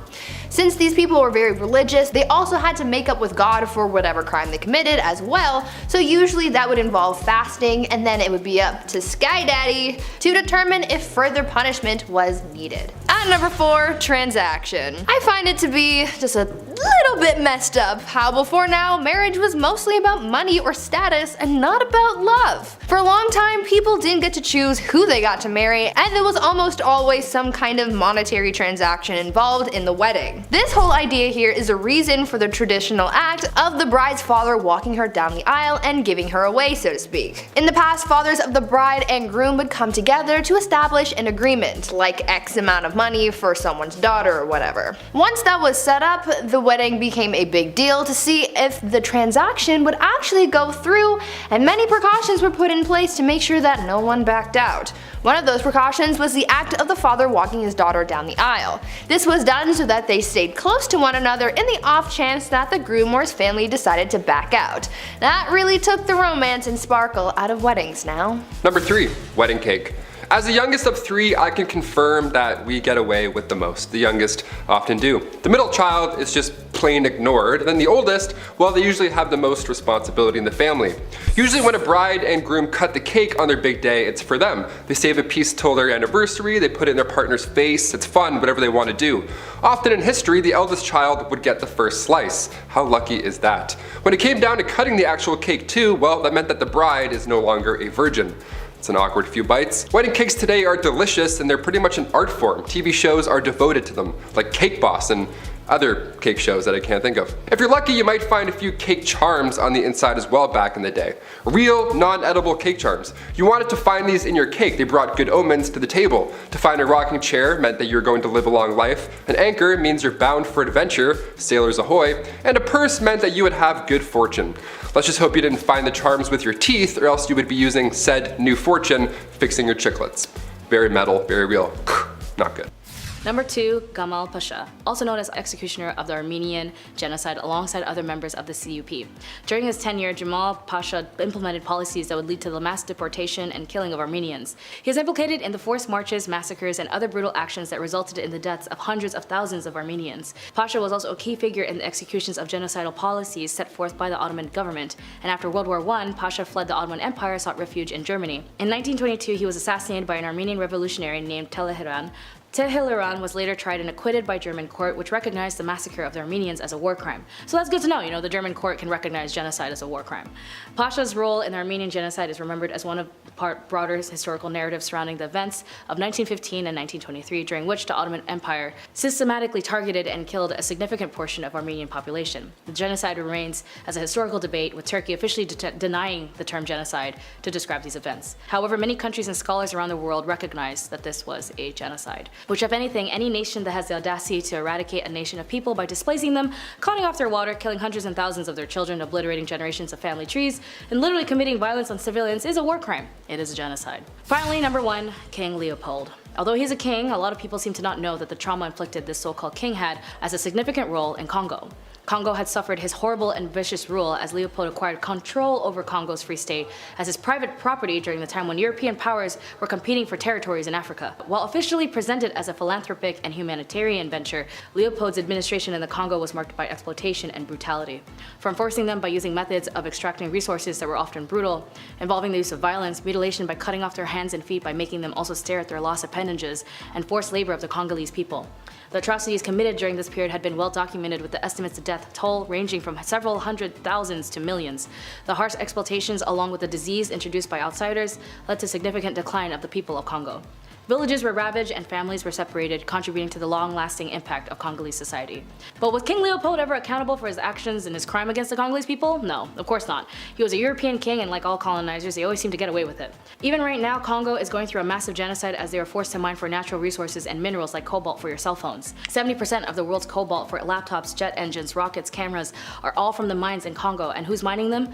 Children. In 1996, over 6 million have been killed, and half of them are children. As there are currently 6.9 million people have been displaced, these crimes in Congo since Leopold still remain, and the tech industry are deeply complicit in the injustices in Congo. Number 10, Shang and Zhou Dynasty. Excavations of Shang Dynasty burial sites have revealed that the presence of human sacrificial victims. In some tombs, pits containing the remains of individuals, possibly sacrificed attendants of prisoner of war, have been found. In the Book of Rites, a Confucian classic that is part of Chinese canonical texts, include the descriptions of rituals and ceremonies during the Zhou Dynasty. It's mentioned that sacrificial practices involving animals and sometimes humans, as the human sacrifices were seen as a way to communicate with the ancestors and deities. Archaeological excavations of the Zhou Dynasty's sites have uncovered evidence of human sacrifice. Sacrificial pits containing the remains of both animal and humans, possibly captives, or individuals associated with the deceased, have been found in tombs. Number 9, Phoenician Civilization. With the notion of the human sacrifice concept among the Phoenicians is intriguing and has been subject of historical inquiry. It remains an era where evidence is not entirely conclusive. Classical authors, including ancient Greek and Roman writers, occasionally mention that the practice of child sacrifice among the Phoenicians was prevalent. The most common cited source is that of the Greek historian Herodotus, who wrote about the sacrifices made during the time of crisis. However, it's crucial to approach these accounts critically, as they're often based on secondhand information and cultural biases. Archaeological excavations have uncovered evidence of child burials in certain Phoenician contexts. Some researchers interpret these findings as possible instance of human sacrifice, while others argue that the alternative explanations could just be a burial custom or natural causes that also should be considered. Number 8. Prohibition. We know a bit about Prohibition, the time where booze was considered illegal. This occurrence took place during the 1920s till the early 1930s, so roughly 10 years of being told to stay sober, which doesn't seem too bad. But for the folks who love a good ale in the evening, they didn't like the thought whatsoever. The reason Prohibition started was prior to the ratification of the 18th Amendment, which the US Congress passed the Temporary Wartime Prohibition Act, which banned the sales of alcoholic content greater than 1.28%. This was so they could save grain for the war effort in World War I. But once the war ended, the US Senate proposed the act in 1919 and the country went dry a year later. Prohibition turned out to be a success in reducing liquor consumption, death rates, admission to state mental hospitals for alcoholic psychosis, and crime rate decreased quite a bit.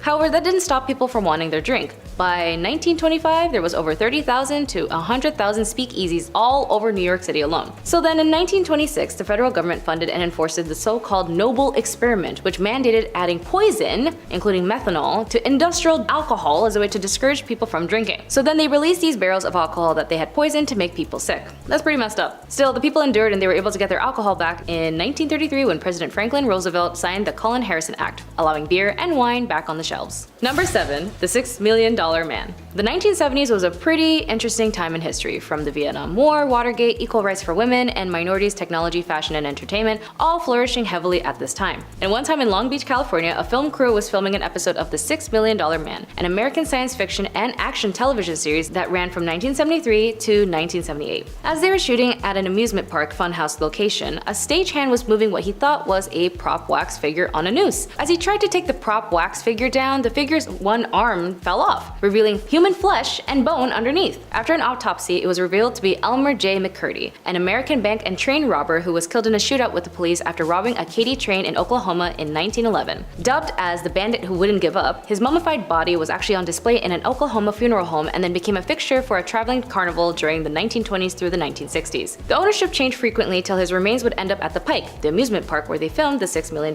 Man. The police were called that day, and through the autopsy, his body was completely petrified, covered in wave, and had been covered with layers of phosphorus paint. Some of his hair was still visible on the sides and the back of his head, while his ears, big toes, and fingers were missing. While observing his body, they noticed incisions from the original autopsy, which would then test to show positive for arsenic, which they would have used as a form of embalming fluid at the time. On April 22, 1977, a funeral was conducted for Elmer as he would finally lay to rest. But to make sure his body wouldn't get stolen, they actually had to pour 2 feet of concrete over his casket. Number 6. Aphrodisiac. The fanaticism around gladiator warriors was like the fanfare around the Beatles, the Stones, and Justin Bieber, like all around, all combined. You might even argue that they were some of the very first celebrities, and that was mostly due to their sex appeal. They were sex bombs. Ooh, beefy men. Yeah. Roman women believed that even their sweat was an aphrodisiac, like Old Spice deodorant. The gladiators won massive fame and even had their own action figures, as children would make their clay dolls emanating their favorites. Their image would be placed on walls in public spaces and even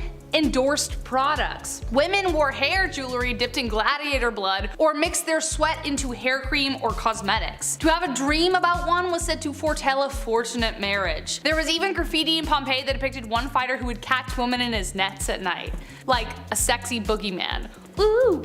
Number 5. Blindfolded. Remember that last scene in the movie Dodgeball when Vince Vaughn blindfolds himself and then still wins somehow?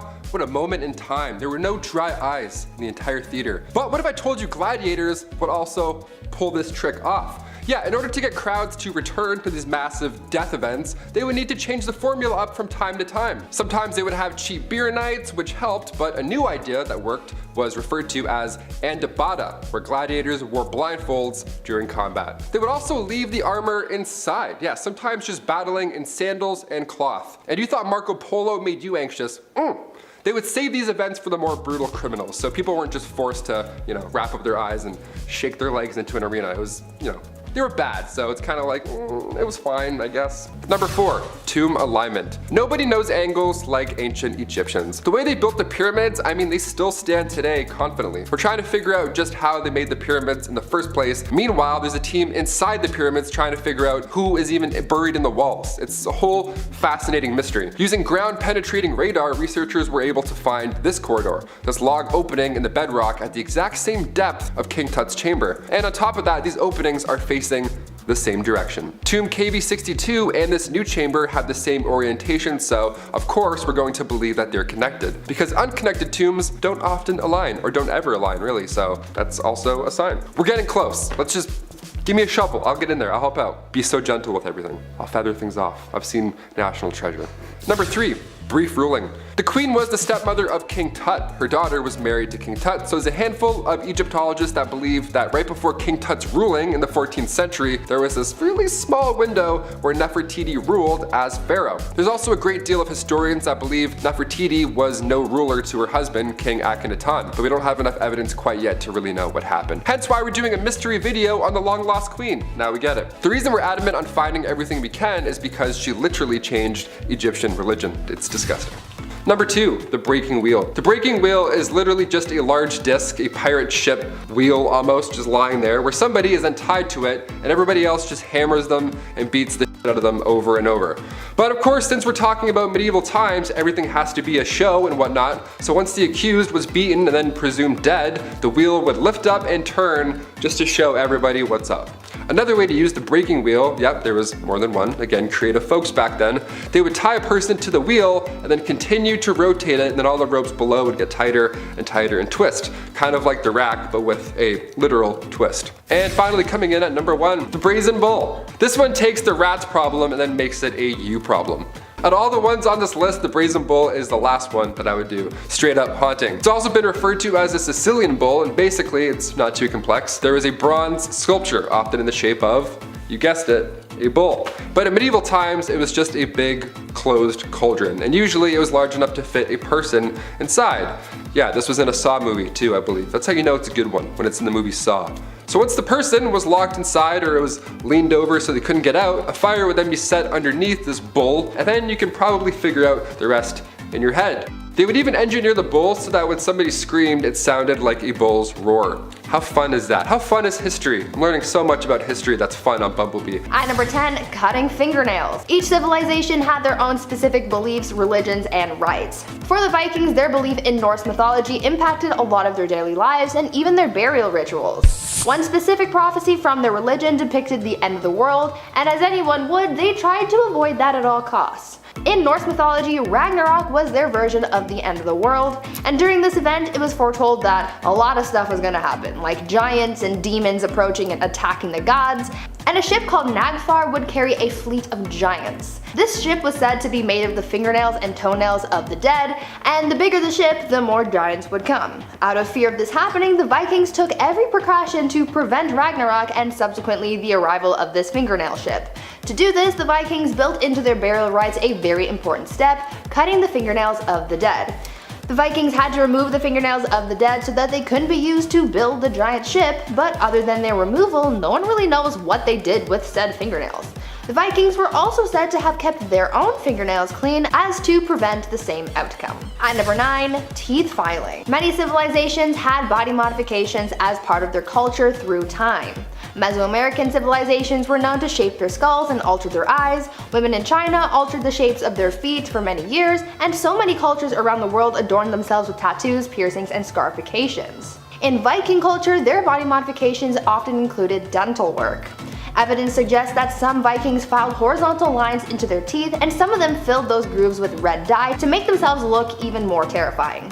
Because the Vikings were known to be voyagers traveling the seas to new lands, some anthropologists believe that the Vikings may have picked up their idea for dental modification after making contact with people in West Africa, as many tribes over there were known to file their teeth into different shapes. Would you guys ever do something like this, or would you rather leave that up to the Vikings? Now before I continue telling you guys about the weird and crazy things that the Vikings did, let me first ask you guys to leave a like on this video if you're enjoying it so far, and maybe also consider subscribing to the channel to see more awesome videos like this one. Number 8, doormat toothpaste.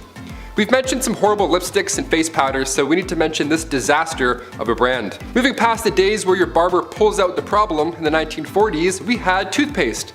Yes, we had it. This is good. In fact, we had the most powerful toothpaste ever to this day. It was called Doramad. Okay, yeah, so back in the 40s, people were brushing with radiation. Even on the actual tube, it says, radioactive ingredients increase the defense of teeth and gums.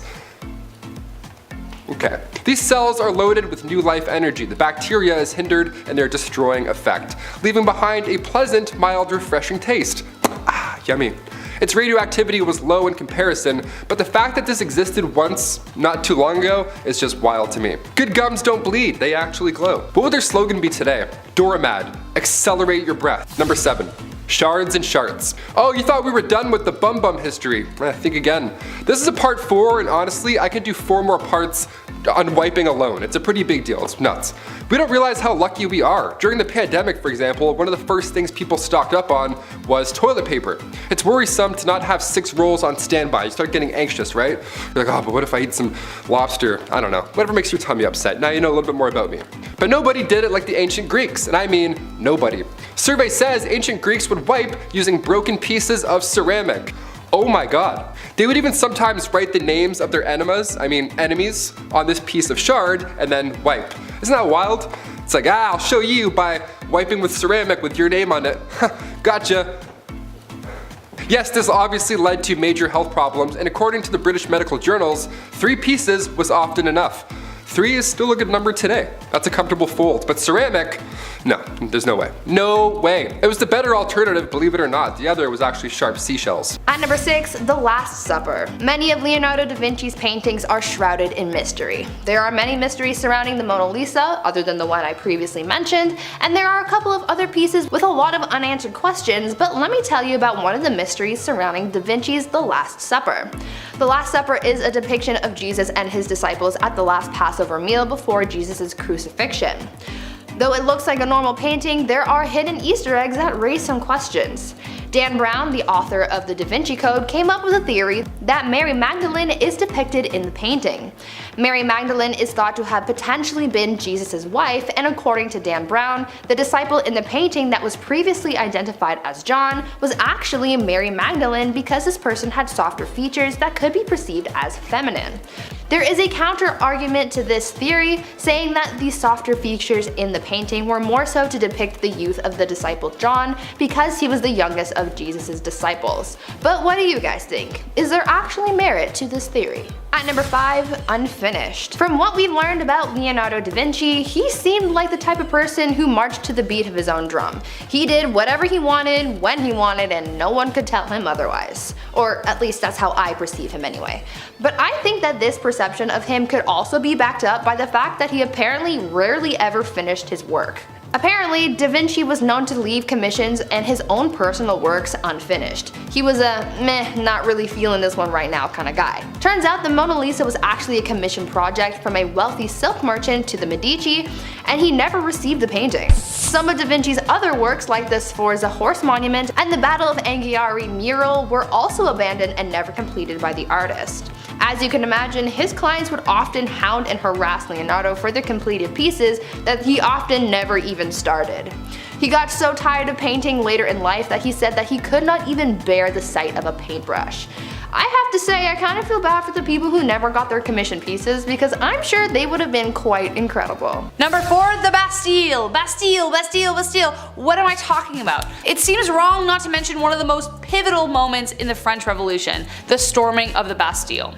Peasants rose up and literally stormed the most famous prison in France. But what you may not know is that they destroyed that building with their own bare hands. They tore it brick from brick because they didn't have any explosives. The Bastille was a fearsome 100 feet high, 8-towered prison that became a symbol for the tyranny of the aristocrats. So it was only natural that they would take out their anger on this place. At dawn on July 14th, a crowd armed with only muskets, swords, makeshift weapons gathered around the Bastille. Their intent was to demand the ammunition stored there from the governor of the prison, the Marquis de Lanay. He and his men were eventually overwhelmed and the people stormed it. Lanay raised a white flag and surrendered. He and his men were taken into custody, gunpowder and cannons were seized, and 7 prisoners were freed. Launay was destroyed by the mob before he even met trial. This pivotal moment in history is celebrated as the French national holiday, even today. Number 3. Charlotte Corday, assassin of Marat. So we have established a couple things. One is that the French Revolution was bloody, relentless, and pretty terrifying. As much as it proved the statement that people shouldn't be afraid of their governments, but the other way around, Alan Moore, V for Vendetta, it wasn't a great place to be. Enter Charlotte Corday. Charlotte was a passionate supporter of the revolution, even though its main conspirators were set on killing the likes of her. Charlotte was, after all, a noblewoman, though she opposed the Reign of Terror. There were two sides to the fray, the Girondists and the Jacobins, and Charlotte fought alongside the first, the Girondists. But the Jacobins were radical and tried to kill any and all oppositionists, the Girondists included, which is why Charlotte decided that Jean-Paul Marat, leader of the Jacobins, had to be taken out. She became an assassin. While Marat was taking a bath, Charlotte stormed in. She bought a knife and, disguised as an informant, went in to speak with him. She said she had news. At first, she delivered on her offer and told him of the escaped Girondists. He at once said that they would be guillotined, and so she whipped out her knife and popped his bath bubbles for good. Corday knew she was going to be caught, however, and had told no one, not even her family, her plan, so they wouldn't stop her. Charlotte was guillotined July 17, 1793, with her name attached to her dress so she would be recognized. She wrote in a letter explaining her actions, "I desire only that my head, carried through Paris, may be a rallying standard for all the friends of the law." In our number 2 spot today, we have King Juan Carlos. The former King Juan Carlos of Spain, when he first ascended the throne in 1975, was highly looked upon. He was said to be bringing a new age for the country, an age of democracy. His reign lasted for quite a while, but by the time 2014 rolled around, he was forced to abdicate the throne. This was due to a few reasons. Firstly, his public ratings started to plummet after word spread of him being a bit of a womanizer and after an explosive affair, but also because of a lavish elephant hunting trip he took in the middle of an economic collapse. Okay, fair enough, I can see why people were getting their guard up a bit. So the king abdicated the throne in favor of his son Philippe, who sits on it to this day. During this time, however, the scandals in the family weren't only to do with Juan Carlos. In January of 2014, another of his children, his daughter Infanta Cristina, was charged with tax fraud. She has since been acquitted, that happened in 2017, but she was stripped of her title as the Duchess of Palma de Mallorca, and this whole deal had her leaving Spain and moving to Switzerland. The drama doesn't end here, however, because her husband actually was convicted in the case with charges that included embezzlement, fraud, and tax evasion, and he received prison time in 2018. In the end, none of the fraud charges have ever been linked back to the former king, but this entire debacle did cause the former ruler to move out of Spain. With his move came a letter, part of which read, quote, "Guided by the conviction to perform the best service to the Spanish people, their institutions, and you as king, I am communicating my thoughtful decision to move at this time outside of Spain. A decision I make with sadness, but with great serenity. I have been king of Spain for almost 40 years, and during all of them I have always wanted the best for Spain and for the crown." In our number 1 spot today, we have the Rothschilds. This family is easily one of the most, if not the most, powerful family in the modern era. In fact, it is said that most of us in the Western world don't even realize the impact this family has had on our lives, as our consumer-driven lifestyle is definitely directly related to the monetary systems this family put in place. This would include the United States Federal Reserve. Because of this insane amount of money and power that this family has held for over a century, there are plenty of conspiracy theories going on surrounding them. The conspiracies run deep, and they go quite dark. They touch on everything from assassination attempts, some successfully completed on sitting presidents, to heinous World War II agendas that would have benefited the family. Of course, they are conspiracies, so no one is quite sure which of these secrets, if any, are true. Even still, the stories and speculations swirl today, waiting for some piece of evidence to maybe bring them to light. Number 10. Not so friendly fire. What happens when you mix an Ottoman invasion, alcohol, and gunpowder? I'm not sure, but I imagine it's pretty bad. Just like the Battle of Karansbees, where embarrassingly enough the Austrian army fired upon itself. Now, looking up military history will tell you that friendly fire incidents are more common than you might think. I'm looking at you, Vietnam War, but this incident is a little more unique, as it may have started over a bottle of booze. A group of soldiers procured some alcohol and was enjoying the joys of liquid courage. After getting too boisterous, more Austrians wanted to join in. Not wanting to share their boozy finds and feelings, a fight broke out. The Austrian army was composed of multiple nations, so there were a few different languages being spoken, and by that, I mean a very confusing fight broke out. Eventually, someone fired a shot. someone shouted Turks, and a very embarrassing battle ensued. By the end, it's speculated that 10,000 Austrians were unalived during this boozy mistake. Hey, happens. Mistakes are made, happens. Number 9, history's second favorite mustache. When we talk about history, it's really hard not to talk about Germany and a little man with a weird mustache. World War II is the cause and effect for a lot of reasons and things today. That too could honestly be its own video, but what's rather uncommon to talk about in history's classrooms is history's second favorite mustache man, rhymes with Joseph Stalin. The battles between Germany and the Soviet Union during World War II were some of the worst, Stalingrad having the most casualties than any other battle during the war. The Soviet Union would fight back its invaders, but when they were pushing into the heart of Germany, it wasn't so much as liberating as oppressing. The Comrade-in-Chief is known for targeting ethnic groups with starvation and having a tight grip on the Soviet people by threatening them with gulags, harsh and brutal labor camps where anyone who opposed his regime would be worked to death in conditions that harsh and brutal simply don't cover. Historians believe his regime was responsible for the deaths of 20 million people, which is almost double the amount of his German doppelganger. Not cool. On number 8, Ancient WAP. Last year there was a huge scandal concerning Cardi B and Meg Thee Stallion's song WAP. It's a pretty racy song that had a lot of people up in arms about it, and it was all over the news. I mean, if you ever heard any songs from the early 2000s, then you would know that this kind of musical content really isn't a new thing, and school songs have been a part of society for a really long time, but it might surprise you to know that they even had some risque songs even back in the times of ancient Egypt. Historians have discovered some of these songs, one of which I can recite to you, and it uses some pretty imaginative wording to describe a woman's body. In an excerpt from said song, it says, quote, "The one, the sister without peer, the handsomest of all. She looks like the rising morning star. At the start of a happy year, shining bright, fair of skin, lovely the look of her eyes, sweet the speech of her lips, she has not a word too much. Upright neck, shining breast, her hair true lapis lazuli, arms surpassing gold, fingers like lotus buds, heavy thighs and narrow waist, her legs parade her beauty. With graceful steps she treads the ground, captures my heart with her movement." End quote. Now, it's no WAP, but for the ancient Egyptians, it was pretty spicy. On number 7, the ancient hub. Back in ancient times, people needed some spicy content to make themselves happy, you know? Before we had OnlyFans and the hub, people in ancient Egypt had their own adult content to enjoy during their alone time. This piece of content was called the Turin Papyrus, and it was essentially just a scroll of a bunch of images on it with people getting busy in some frankly unimaginable positions. Like, I don't know when the Kama Sutra was created, but I feel like the Turin Papyrus certainly gave it a run for its money. The purpose of this papyrus is pretty much unknown, but there are some theories to explain its origin and why it was created, some thinking that it had political ties or something. Either way, historians use this document to further understand times in ancient. Number 6, the seamstress.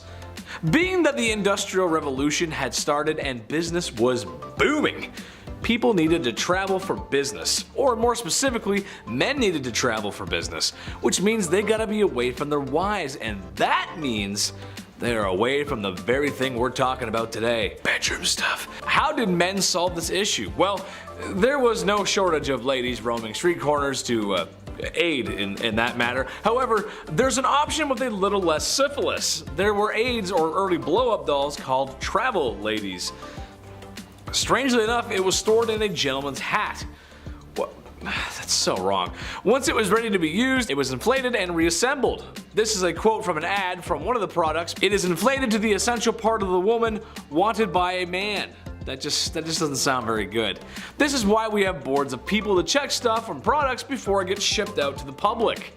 I feel like that just wouldn't fly very well today. Number 5, big polluter. This just doesn't make any sense. It never did to me, and it still doesn't. But in case you didn't know, self-pleasure was a big no-no, commonly called self-pollution, which honestly is very funny to me. That's just hilarious. Don't self-pollute yourself, Chris. That's bad. Don't do that. That's naughty. It was a sin and thought to be a cause for many ailments. I'm sure you've heard the classic saying that for guys, if you decided to go bump in the night by yourself, there's a good chance you'd need a walking stick because it would make you go blind. Women were also targeted, however, as for any pearl polishing by women was thought to be hysteric and needed to be treated for such. Look, the truth is, any man who wants to wax his carrot or woman tuning a one-dial radio should be able to do so without judgment of society or medical remedies of snake oil doctors. Love yourself, love everybody else, and just as long as the bedroom door's closed, you're good. Just don't do it in public, you're good. Number 4. Deep breath, my equine friend. World War I was the war to end all wars, except for the 10 major wars that came after it. Noted for being the bloodiest and most destructive conflict at the time, it gave humanity a bunch of cool and exciting inventions, so long as they were not being used on you. One of the worst things to come out of the First World War was the extensive use of trench warfare and chemical weapons, or more specifically chlorine gas. Trench warfare was brutal, not only in its barbaric over-the-top charges into machine gun fire, but also in its living. Trenches had terrible living conditions, and were difficult to take from the enemy. Crossing no man's land was no joke. So, to eliminate the pesky enemies entrenched in their trenches, the very cruel chlorine gas was used, causing nausea, violent coughing, chest pain, and corneal burns, just about everything you'd find on the back of normal medication, right? Gas masks helped when they were available, but unfortunately they were not the only living creatures on the battlefield. This is where our invention comes in. The very depressing invention of the horse gas mask.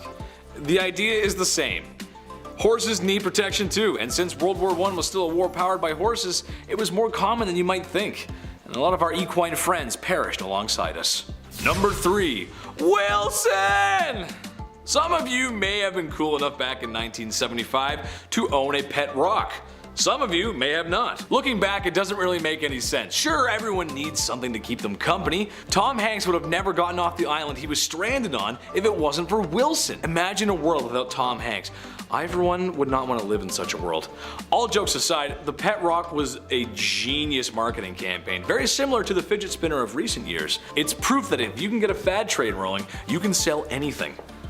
Now who wants some of my bathwater? Number 2, grand theft witchcraft. If you were a woman in the Middle Ages, you were accused of being a witch pretty often. They thought women communicated with the devil, like Bree mentioned earlier, just because some townsfolk with 3 teeth said so.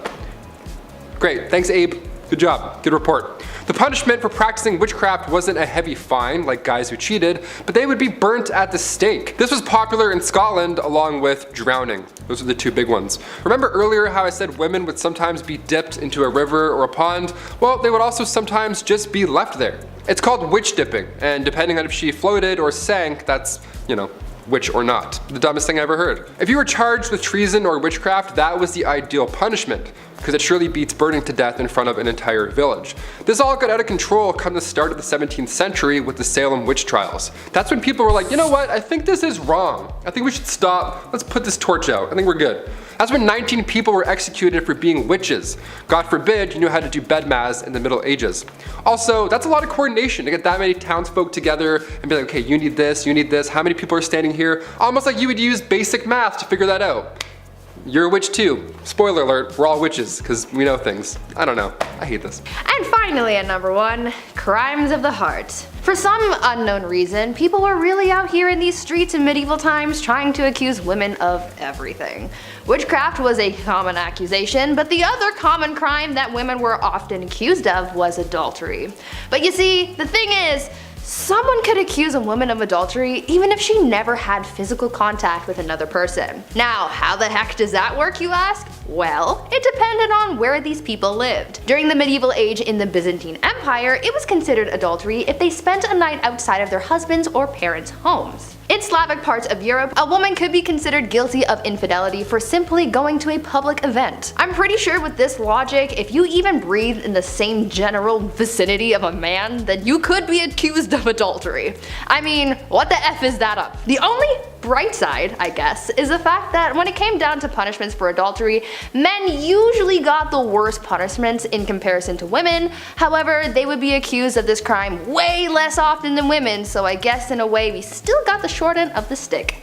Damn it. Number 10, Bank robberies. Okay, when we hear about the wild rootin' tootin' Wild West, whatever, we think of outlaws like Butch Cassidy's Wild Bunch, the James Younger Gang. Apparently it was just bank robbery central back then, just a lot of this and tapping and riding horses and stuff. That's really not true. Bank robberies didn't happen that often in real life. In fact, during the Wild West era, officially declared from 1865 to 1900, there were only 8 bank robberies.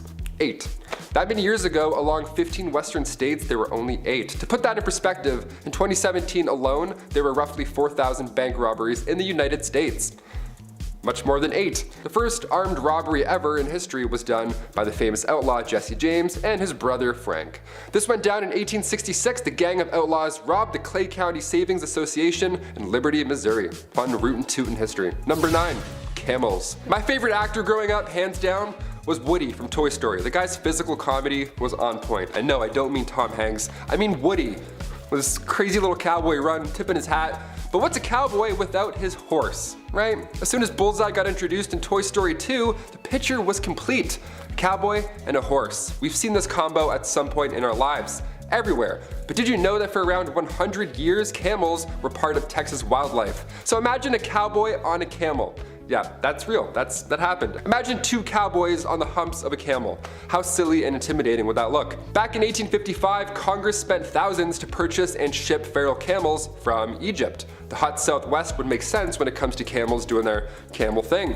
But by 1857, the army had 70 camels. Things were going well until, you know, the Civil War happened, and then the camels escaped and all that madness, and then from then on, for 100 years or so, they bred and roamed Texas. Yeehaw, on a camel, have fun. At number 8, day drinking. Day drinking is a thing. You know, when you're with the homies and you pour yourself a glass of sangria and take a walk around the neighborhood in the middle of the afternoon. Not saying I've ever done that. It's usually a once in a blue moon type of deal, but for people in the dark ages, day drinking was an everyday affair. Now, people back then weren't necessarily drinking at all hours of the day just to get plastered and stay plastered. It was actually for health reasons. You see, people tried to avoid drinking the water at all costs over fears of illness because the water just wasn't clean and wasn't safe to drink, so they turned to the next closest thing that they could drink, and that just so happened to be alcohol. Back then, it was common to drink large amounts of beer, cider, or wine, and it was common to be drunk all of the time. Thank God we can safely drink water now, because I don't think anyone could handle the hangover that came with all that heavy drinking. At number 7, no pleasure. The Dark Ages were heavily immersed in religion. In medieval Europe, they took Christianity very seriously, and people followed the church very closely. The mission of people back then was to live a good Christian life and to not commit any sins, but one of those sins was a little unfortunate when you look back on it. Back then, any sexual acts that were meant for pleasure and not for procreation was considered a sin. That meant that sexy time was reserved for furthering the population, and that's it. And if you did anything recreational, you would be getting a one-way ticket to hell. Along those same lines, it was also believed that female domination was also a sin, and so the woman could not get on top, or again, straight to hell with her. One saint, Francesca Romana, was so afraid of experiencing pleasure when she slept with her husband that she literally burned her lady bits with hot fat so that it would make the experience as miserable as possible. That sounds horrible. At number 6, hashtag twinning. You know how at weddings the bridesmaids are usually wearing matching outfits? Well, this tradition dates back centuries, though it has changed slightly over the years. Remember how I mentioned that people would sometimes try to kidnap the bride on her wedding day? Well, other than the best man and the groomsmen trying to play their part in protecting the bride from being taken, the bridesmaids also played a part in that too. The bridesmaids used to dress identically to the bride so that it would make it harder to spot her and therefore prevent anyone from kidnapping her. This practice dates all the way back to ancient Rome and feudal China and didn't really start to fade out of tradition until around the 1880s. These days you get a couple of gifts from the bride for being in her posse, but back then you didn't get anything and you had to risk your safety for your girl Becky, who doesn't even want to marry Jeff down the block. I don't know. Number 5, a toast. My favorite part of a wedding has to be the speeches or the toasts. They're always way too long or too personal, or you know what, just too depressing, just way too sad, just tears. You're like, why are we talking about this? It's a nerve-wracking part, even as a guest, just to get up randomly and be like, okay, look at me everyone, hi. No, I don't want to do that. Back in the 1800s though, only men were allowed to give these toasts. The oldest friend, the groom, the best man, and then the father of the bride. The whole thing would have been done in 8 minutes. Guys suck at speeches. They're just like, a lot of ums, that's all I'm saying. Wedding toasts go back as far as the 6th century BC. When Greeks were getting married, the father of the bride would drink the first glass of wine just to make sure it wasn't poisoned or anything. Romans would also drop a piece of burnt toast into the wine in order to make the wine taste less bitter, hence the term toast. Yeah, now we get it. Yeah, wine was so bad back then, they had to use burnt toast Crystal Light just to get through the day. Yuck. Number 4, Delphine Lalaurie. Delphine Lalaurie was also known as Madame Lalaurie, who was a New Orleans socialite of French Creole descent who lived in the 19th century. She is infamous for her association for one of the most notorious instances of cruel and harm in American history. So reports suggest that slaves who were owned by Delphi were found in a state of extreme physical harm and torment, as reportedly chained to walls. Others were confined in small cages, and others shown signs of severe mutilation. The exact details and extent of the atrocities vary in historical accounts, with some describing brutal experiments and inhumane treatment. As the news of the discovery spread, a mob of outraged citizens attacked the mansion. However, Delphi and her family managed to escape before facing any legal consequence, of course. After leaving New Orleans, Delphi's exact fate is unclear, as there are different accounts of where she went and what happened to her. The Lalaurie Mansion has also been noted as a haunted house, as ghost stories and legends, as it's also considered to be one of the most haunted places in New Orleans. Number 3, HJSY. If you were in Japan in the 70s, you might know this horrific and tragic story of Junko Furuta. A once motivated, popular, and beautiful high school student was headed home to watch the final episode of her favorite television show, Tonbo, when suddenly 4 deviant, horrible high school boys by the name of Hiroshi Miyano, Joe Ogura, Shinji Minato, and Yasushi Watanabe abducted her and took Junko to Minato's home. There, they were extremely violent as they violated her and allowed other men to violate her as well.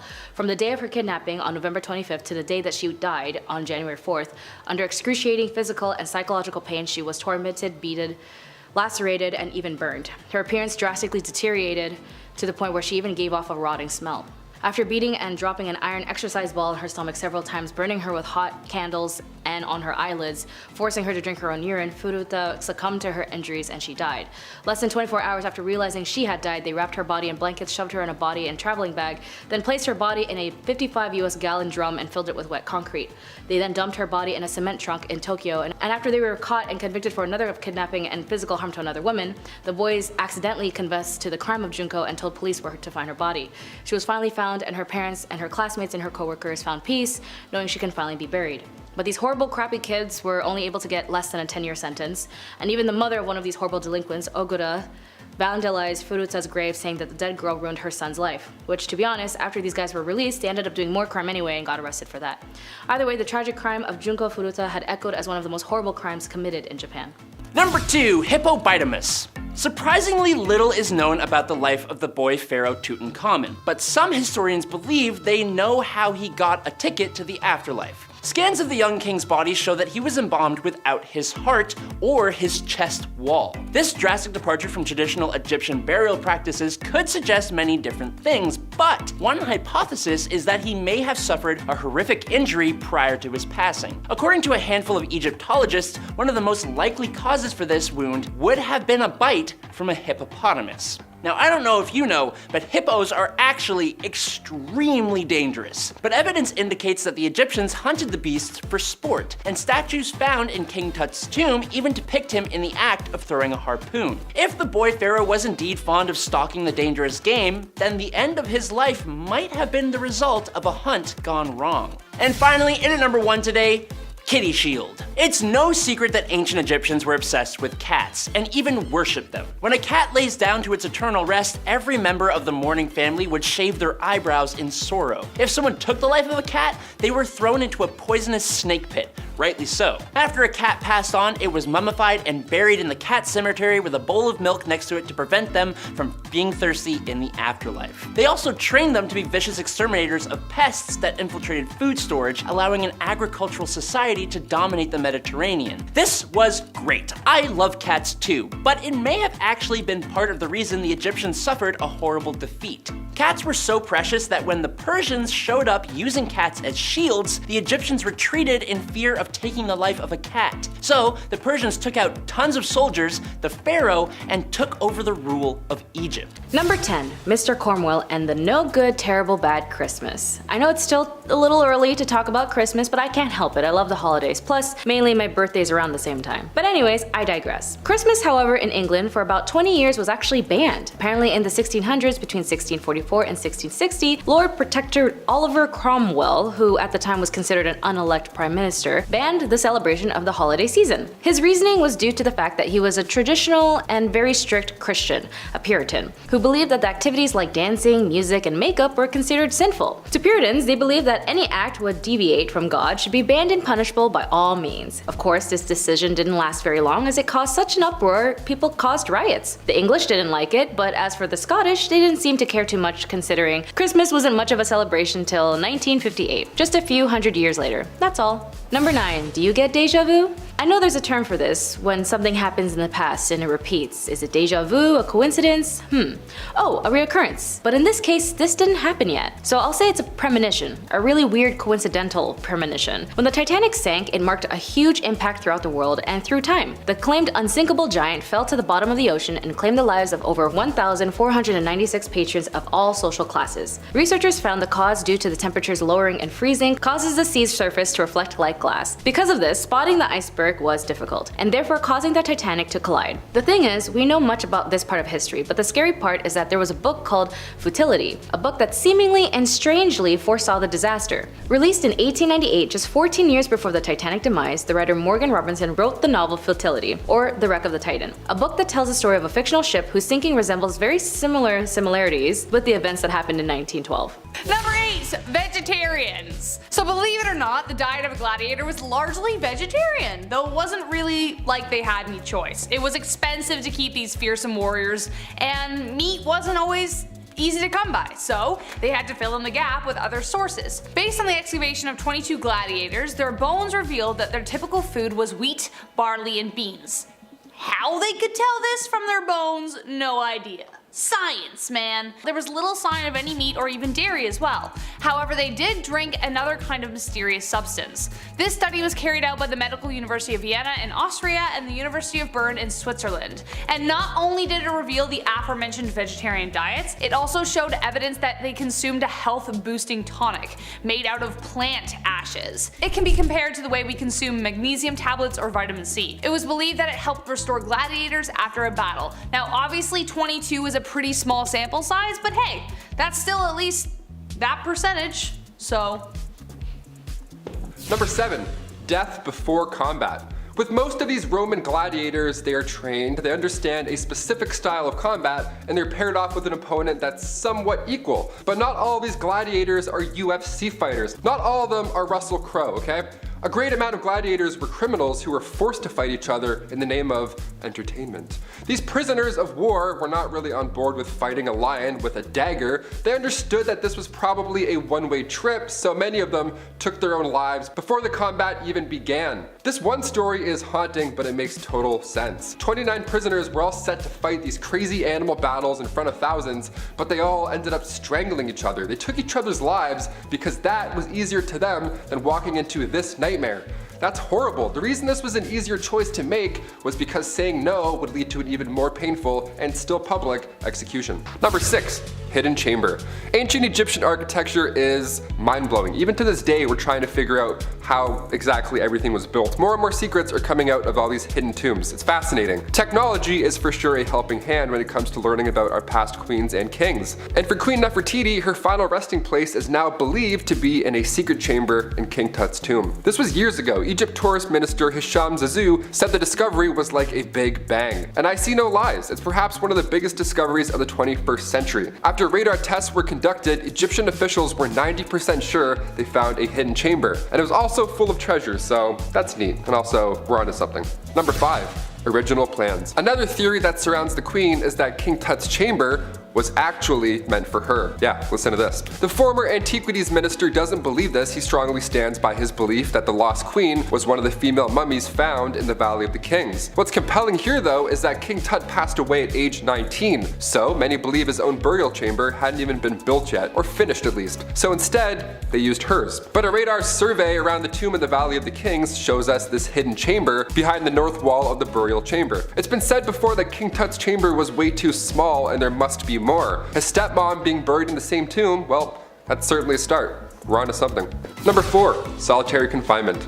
This is a kind of punishment that still exists in our modern society, but it can truly be one of the worst punishments out there because of the type of psychological distress that it causes. We were all just in a pandemic for so long. We got so bored and we had Netflix and iPads and whatevers. I can't even imagine this back in the day. Basically, it's a prisoner living in a single cell with little to no contact with anybody else. Not even like a guard or anything rattling keys like in the old times. It was just nothing. No one would even check on them. There are many stories about people being locked up for so long they forget about their families. And some people have gone away to solitary confinement for so long that once they're out, they just forget how to speak, really. They forget how to be a human and interact in the real world. Solitary confinement and the negative effects that it has on a person is becoming a wider topic of conversation because of the effects on a person's mental well-being, and it's a topic for a lot of human rights organizations. Back in medieval times, solitary confinement was literally just a room made of stones. It was pitch black, freezing cold, you were tucked away below some janky castle, and most of the time you weren't really alone. In the dark, nibbling away at your little piggies were,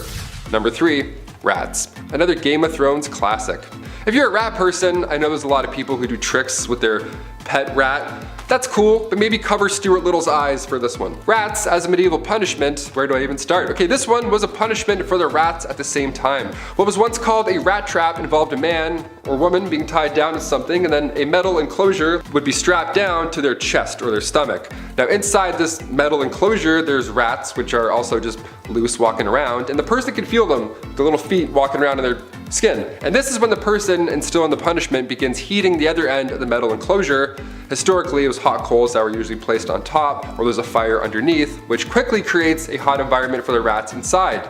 From there, the rats begin frantically searching for a way out, but because it's made of metal and they can't bite through that, they find your skin, and then that they can obviously bite through. So you can paint the picture in your head. At number 2, worthy kids. The Vikings were ruthless even when it came to their spawn. I mean their kids. These guys were really picky when it came to having a family because they weren't afraid to just yeet their kids if they didn't like them enough. Back in their day, when a baby was born, they would christen their kid with a name during a ceremony called Ossavatni, but only after determining if this kid was even worth raising in the first place. You see, when a baby was delivered, the child would be placed on the ground for the father to then pick up and examine. He would be looking for any physical deformities, disabilities, and to determine if the kid was actually his or not. He would decide if the kid had a future. If they did, then they would hold the Ossavatni ceremony where water was sprinkled on the kid's head and given a name, and if they weren't worthy, then they would be left outside in the elements and abandoned. And finally, at number 1, criminal profiling. It turns out that the Vikings kind of invented criminal profiling. You see, when the Viking horde would set off to battle, there was no telling how they would return. You have to remember that these guys were bloodthirsty and violent, and there was no telling what was going on in their heads. I mean, don't even get me started on the whole berserker rage thing because that itself is very intense. But basically, when the horde would return home, they seem to have caused a lot of problems because many of them couldn't turn off their rage and would just wreak havoc on the town. To deal with this, it is said that a series of Icelandic sagas were written as a sort of profile to warn the homegrown Vikings of what to look out for when the others would return. They had to kind of alter their stories a little bit because if they were too specific, then it would have caused people to learn to be afraid of basically any Viking man, so they had to keep things a little generic, but for the most part, people learned to stay away from those who couldn't turn off the berserker rage at home in order to keep themselves and the rest of their community safe. Kicking off the list at number 10.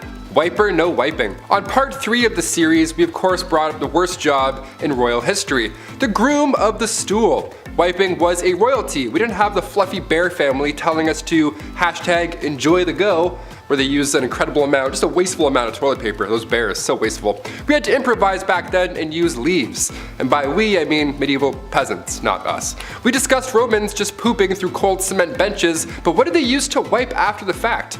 Well, that was the sponge on the stick method, which I'll be honest, that's my favorite of the ancient methods. Because you know somebody had the perfect stick, right? Like one that was like, just the perfect angle to really get in there. No, the sponge on the stick wasn't that fun at all. It was actually communal, it was all bad. You had to share it, be like, oh, okay. Here you go, sir. Early Americans used brick-lined pits, and that was their washrooms. This was around the time of the Declaration of Independence, and besides human waste, people would dump anything in these toilets. They found a window in one of these pits. A window. Some poor guy hit a window. Can you believe that? And as for wiping, are you ready? Dried corn on the cob, that's what they would use. Yeah man, next time you do that corn on the cob butter trick where you like spin it through the butter, all nice and smooth, keep that in mind. Number 9, just pull it. We've talked about brushing your teeth with urine, we've talked about using horsehair for dental floss, but can it get even more bizarre when it comes to oral cleanliness? Yes. We still do this method today. If a tooth is beyond repair or it's causing an infection in your jaw, yeah, just pull that sucker out. See ya. Sometimes it's the only option. Sometimes. Back in the day though, this was the best and only method. Sore tooth, maybe a cavity, something's not feeling right, maybe your gums are just hurting, maybe you bit down on a bone, no problem. Pull it. No matter what the case is, just yank it out. Dentists weren't a thing in the Middle Ages. Dr. Downer didn't politely remind you to floss more, you know what I'm saying? But they did have a barber. The fastest dentist in the game. Barbers were responsible for obviously cutting hair, but they too would pull teeth and they would bloodlet. This guy must have been in the weeds every single day. He was so busy. Yeah, just a little off the top, maybe a little bit of blood at this, a couple of molars too, classic 3-in-1 appointment, you're good, debit. If you walked into the barber shop and you were bald, he already knew what was up. He was like, all right, I'm gonna start warming up the arm here. And if you think that's weird, well, let's go a little bit more recent for this one.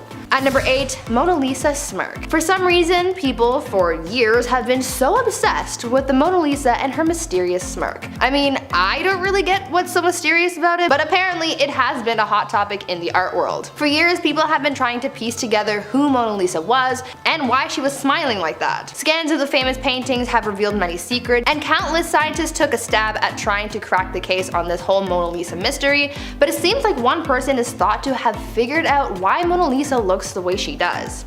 Dr. Mandeep R. Mehra, a physician from Boston, was standing in line to view the painting when he noticed her quote, sallow complexion, thinning hair, and misaligned smile, end quote. It was then that he diagnosed the woman in the painting with hypothyroidism. He suggested that her odd smile could have been connected to muscle weakness caused by her potential hypothyroidism. This, combined with her thin and receding hairline, a bump next to her left eye, lack of eyebrow hair, yellow skin, and bump on her neck, suggested that she was suffering from this glandular condition. To back up this theory, research was done on food that women would have eaten at the time that this painting was done, and because they ate a relatively iodine deficient diet, this could have caused the development of hypothyroidism, since iodine is essential in maintaining thyroid health. At number 7, his mother. As I mentioned earlier, Da Vinci's personal life had its own mysteries. One of the greater mysteries from Leonardo da Vinci's life is his mother.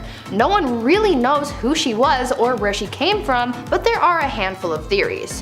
What we do know of his early life is that Leonardo was born on April 15, 1452. His father was Piero, a Florentine notary who was a famous womanizer, and his mother was Caterina. But other than her name, not much else is known about Caterina. The reason we don't know much about her is because she really wasn't in Leonardo's life. She spent little time with him and she sent him to live with his father. Historians have been able to narrow down a couple of people who could have been Leonardo's mother. She could have been Caterina de Mio de Lippo, who was a pauper from a neglected farm, or she could have been Caterina di Antonio di Cambio, who was the daughter of small landowners. It is also theorized that Caterina could have been a former slave from the Middle East because the name Caterina was a common name among women who converted to Catholicism, and since analysis of Leonardo's fingerprint indicated traits commonly found in people of Arabic descent, this could actually back up that theory. Number 6, flip a coin. Now, the royal family obviously didn't go willingly to their deaths. They at first tried to escape. As I previously mentioned, bread was a big deal, and on October 5th, 1789, a large crowd of mostly women began to assemble at the markets. Why were they there? To discuss the steep price of bread. But they were dismissed, so they marched from Paris to the Palace of Versailles and stormed the place. They took out several guards and chanted over and over to the king, "Live among the people." Louis conceded. He said, yeah, okay, and agreed to go with them to Paris. Agreed, kind of. But meanwhile, the royal family was placed under protection, and on the night of June 1971, the nobles dressed as their servants and their servants dressed as them, and the nobles made an attempt to escape to Austria. Now, if it were 2021, the king would probably have some arrogant social media so everyone would know what he looked like, but the commoners outside didn't. They had no pictures of him, so it was the perfect disguise. But his face was on every coin in France, and it was because of this he was recognized at the border and sent back. Now we know what happened next. Number 5, last words. While she was alive, Marie Antoinette was abhorred, absolutely detested, they hated her. But funny enough, today she's incredibly well loved. Historians believe that due to rumors and hatred of the time, her character was misinterpreted. What do I think? Well, she was the product of the aristocracy that pretty much poisoned their own well. She was a bystander. But one of the moments that leads people to believe in her kinder nature was her last words. As Marie Antoinette walked up to the guillotine on October 16, 1793, she stepped on the foot of her executioner by accident.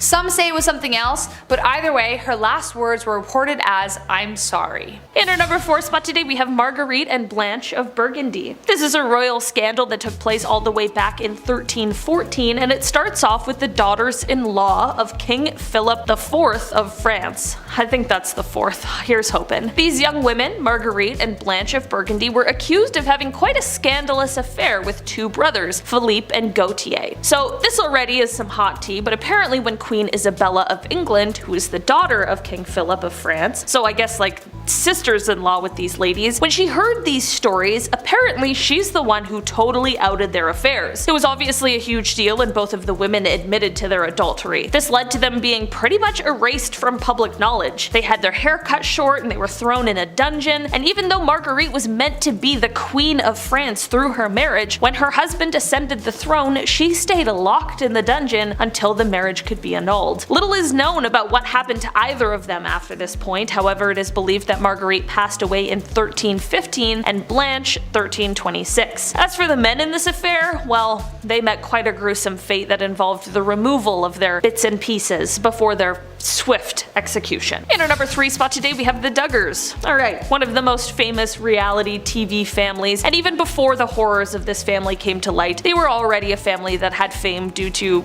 quite a strange reason. If you're unfamiliar with who the Duggars are, you might be more familiar with the show that they used to have on TLC titled 19 Kids and Counting. Yeah, the show ran on TLC for 7 years until it was cancelled in 2015, and the show featured, well, the Duggar family. The family consisted of parents Jim Bob and Michelle Duggar and their 19 children, 9 daughters and 10 sons, all of whose names begin with the letter J. It was an interesting time, and they seemed like this huge, happy, religious family, but in the years since the cancellation of the show, some horrifying things came to light. Initially, the reason that TLC suspended and then subsequently cancelled the show is because it came to light that the eldest son in the family, Josh, had done some horrible things and acted violently, horrendously, and inexcusably against a number of girls, even some in his own family. Due to the popularity of the show before these serious stories came to light, there was a spin-off show that was created titled Counting On. This show first aired in December 2015 and stayed on the air for a surprising number of years before it was pulled, and the family yet again found themselves in the center of a scandal that had to do with Josh. This time he was caught in possession of a certain kind of tape that no one should have, and that should not even exist at all. I can't say which kind of tape, but just know it's the worst of the worst. These are, of course, some of the worst scandals that have surrounded the family, but truly, it's only a drop in the bucket of the many stories surrounding them. Crazy. Number 2. Can't beat 'em, join 'em. Japan was the new cool kid in school, and by that, I mean they were the most powerful force in Asia in the late 1930s. Japan rapidly adopted westernized ideas, structures, and the old habit of invading foreign nations, and wreaking absolute havoc when there. Specifically, Nanking in 1937. Some historians consider this to be the beginning of World War II, but it's debatable. What's not debatable is the uncomfortable way Imperial Japanese forces treated Chinese civilians. Japan was expanding during the early 20th century, and China was next on the schedule. I'm going to recommend you Google this one at home, as there is so much naughty stuff about Nanking in 1937 that I'd give the censors a headache just thinking about it. There's a really infamous photograph that you probably haven't seen, and it's 100% not safe for work. The invasion of China and incidents like that that of Nanking still have sour relations between the two nations today. Number 1. The world is yours. Okay, so kind of a broad stroke here, but very fitting. I'm putting everything the British Empire did at the number 1 spot. I mean, come on, guys, it's the British Empire. Sure, it's no secret what they did, but there's so much to unpack here. It's a lot. Redcoats have been making things uncomfortable since the late 1600s. The American colonies and how they treated Indians, the occupation of actual India, and the Opium Wars in China, just to name a few. At its height, the British Empire had conquered 25% of the Earth's land surface. And like I always say, when you get that big, you gotta break a few eggs along the way to make your omelet. At number 10, creation. Every religion and civilization from the dawn of humanity has come up with their own unique stories as to how the world was created. Some civilizations have credited aliens, others have credited a benevolent god, and many of these gods have their own unique ways of creating life. Though we've heard stories of gods creating people out of things like corn or mud or just thin air, I don't think these stories could even compare to the ancient Egyptian story of creation. These ancient people believed that their very first god, Atum, created himself. As such, he had no wife and literally no one else to potentially procreate with, and so to create his and thus create humanity, he busted it. Literally. He just gave himself a 1-2 meat massage and boom. Out of that process, he created his kids Shu and Tefnut. A very fitting name if you ask me. This legend, I guess you could say, created the term the god's hand, and this was used to refer to women back in ancient Egypt since Atum's hand played the quote-unquote female role in the creation of his offspring. This term was also carried over into other civilizations like in the Greco-Roman period, so if you ever hear someone say god's hand, now you know where that came from. At number 9, cheating death. These days, if you get caught cheating on your partner, the worst that could happen to you is you break up, or you get a divorce, or maybe even get exposed on social media. But back in the times of ancient Egypt, the punishment for adultery was much, much worse than having your relationship end. Instead, your life would be the thing that ends. Obviously, in any civilization, any kind of relationship can always happen outside of a marriage. The only varying difference is the punishment for it. For the ancient Egyptians, being caught having an adulterous relationship was punishable by death. Pretty harsh for having a sneaky link, but I guess they took their relationships much more seriously back then. One of the most famous cases of a serial adulterer, if you will, came from a man named Peneb, who was known to sleep with many married women and even had his own son join in on his escapades too. As you can imagine, things didn't really end well for them, so if you ever go back in time to ancient Egypt, just be careful of who you sleep with. Before we continue talking about some of the things that your teachers might not have taught you about ancient Egypt, why not leave a like on this video if you're enjoying it so far, and while you're at it, consider subscribing to the channel to see more videos like this one. Number 8. Charged with love. Naturally, this was the past, and not being open to homosexuality was just the way it was, especially when tucking yourself into bed at night alone wasn't allowed either. Homosexuality just wasn't gonna happen. They just weren't gonna be approved of it. It's just how it goes. It sucks. However, it's almost as if there's been love on this earth since day one, and to stop that kind of love, it's just silly, man. Wherever I go, everyone is welcome on this channel. Or my Twitch. Chetty loves everyone, because in reality, this is a time period where you could wind up in jail for that kind of love. And as Austin Powers would say, that's just not very groovy, baby, yeah. Strangely enough, homosexual relationships between women might have been completely overlooked, as they were sometimes mistaken for women being friends. Yeah, I know. Some women even lived together, but given that they probably needed each other for financial support, people just kind of thought that's how it went, and they ignored it. It's like they live together, and like you start putting the pieces together, and it's like, you know, I don't know, something weird going on there. But love everybody, come on, be nice. Number 7, a good thing. If I'm talking about medieval times, there's a good chance I'm gonna bring up the super not cool, not fun, do not condone or support the behavior of marrying a woman at the age of 12. Yucky. In part 1, I mentioned that there was a ton of corners and streets being worked by the only other job besides street cleaners at 3 AM by women. However, after venereal disease was becoming a serious issue, it was getting pretty bad. It was becoming clear that a lot of people who were getting sick were young women, like 11 to 16 age group. Ooh. Which I shouldn't have to tell you is bad. That's pretty bad, dude. When I was 16, I was rocking Black Ops 2, hanging out with my buddies and partying hard in the summer. I got a lot of good stories. Maybe I'll share them one day. Catching all that nasty stuff is no way to spend your youth, so thank God the government changed the age of consent to 16 years old, which I know is not a solution for everything that was going on, but it was a small step forward in the right direction. That's what we like. Good history moving forward. We like that. Chetty likes. Number 6. Battleship Woodship. This is one of my favorites. Okay, hear me out for this one. Back in the 1940s, there was a really super not very fun expensive war happening. Germany, Japan, and Italy needed to go into the timeout corner. But after a while of people trying to put each other in the timeout corner, things were getting super expensive. World War II was fought on all fronts, land, sea, and air. The sea being a key part of the war victory in the beginning of the war. Literally tons of war goods and ships were being sunk by German U-boats every day across the Atlantic. So, in order to cut costs, what if the ships were built out of something cheaper, but just as tough as steel? Concrete, right? Nope, I bet you weren't thinking ice. Or more specifically, sawdust and ice mixed to form pykrete. Testing with pykrete had gone so well that in a super secret general meeting, pykrete was presented, shot at in the meeting, ricocheting a bullet causing another general a flesh wound. Having its defense capabilities proven in the war room, Operation Habakkuk was greenlit, and the Allies were planning on constructing an aircraft carrier made out of ice and sawdust to help thwart the German U-boats. However, this was scrapped, as a boat made of sawdust and ice would really not be much help against a German U-boat. Plus, where do you sleep? Can you cook on there? Way more questions than answers. Number 5. Hello there! Channeling our inner General Grievous, our number 5 spot belongs to the monowheel. Originally designed in the 19th century, it wasn't until the 20th century they slapped a motor on one of these bad boys and did their best escape attempt from Utapau. Sorry, I'm a Star Wars guy. It just looks like the vehicle from the third movie, I can't help myself. In reality, the monocycle is a single-wheeled motorized vehicle where the driver either sits inside the wheel housing or right beside it. Today these vehicles are still around but really only used for entertainment purposes, as the design does have a few issues. One wheel gives balance issues, there's a visibility issue since, well, you know, you're usually sitting inside the wheel, and an issue called gerbling, which basically means if the driver brakes too hard, the inner ring will overcome its own gravity and the driver will do a full loop, similar to how a gerbil spins around on its wheel.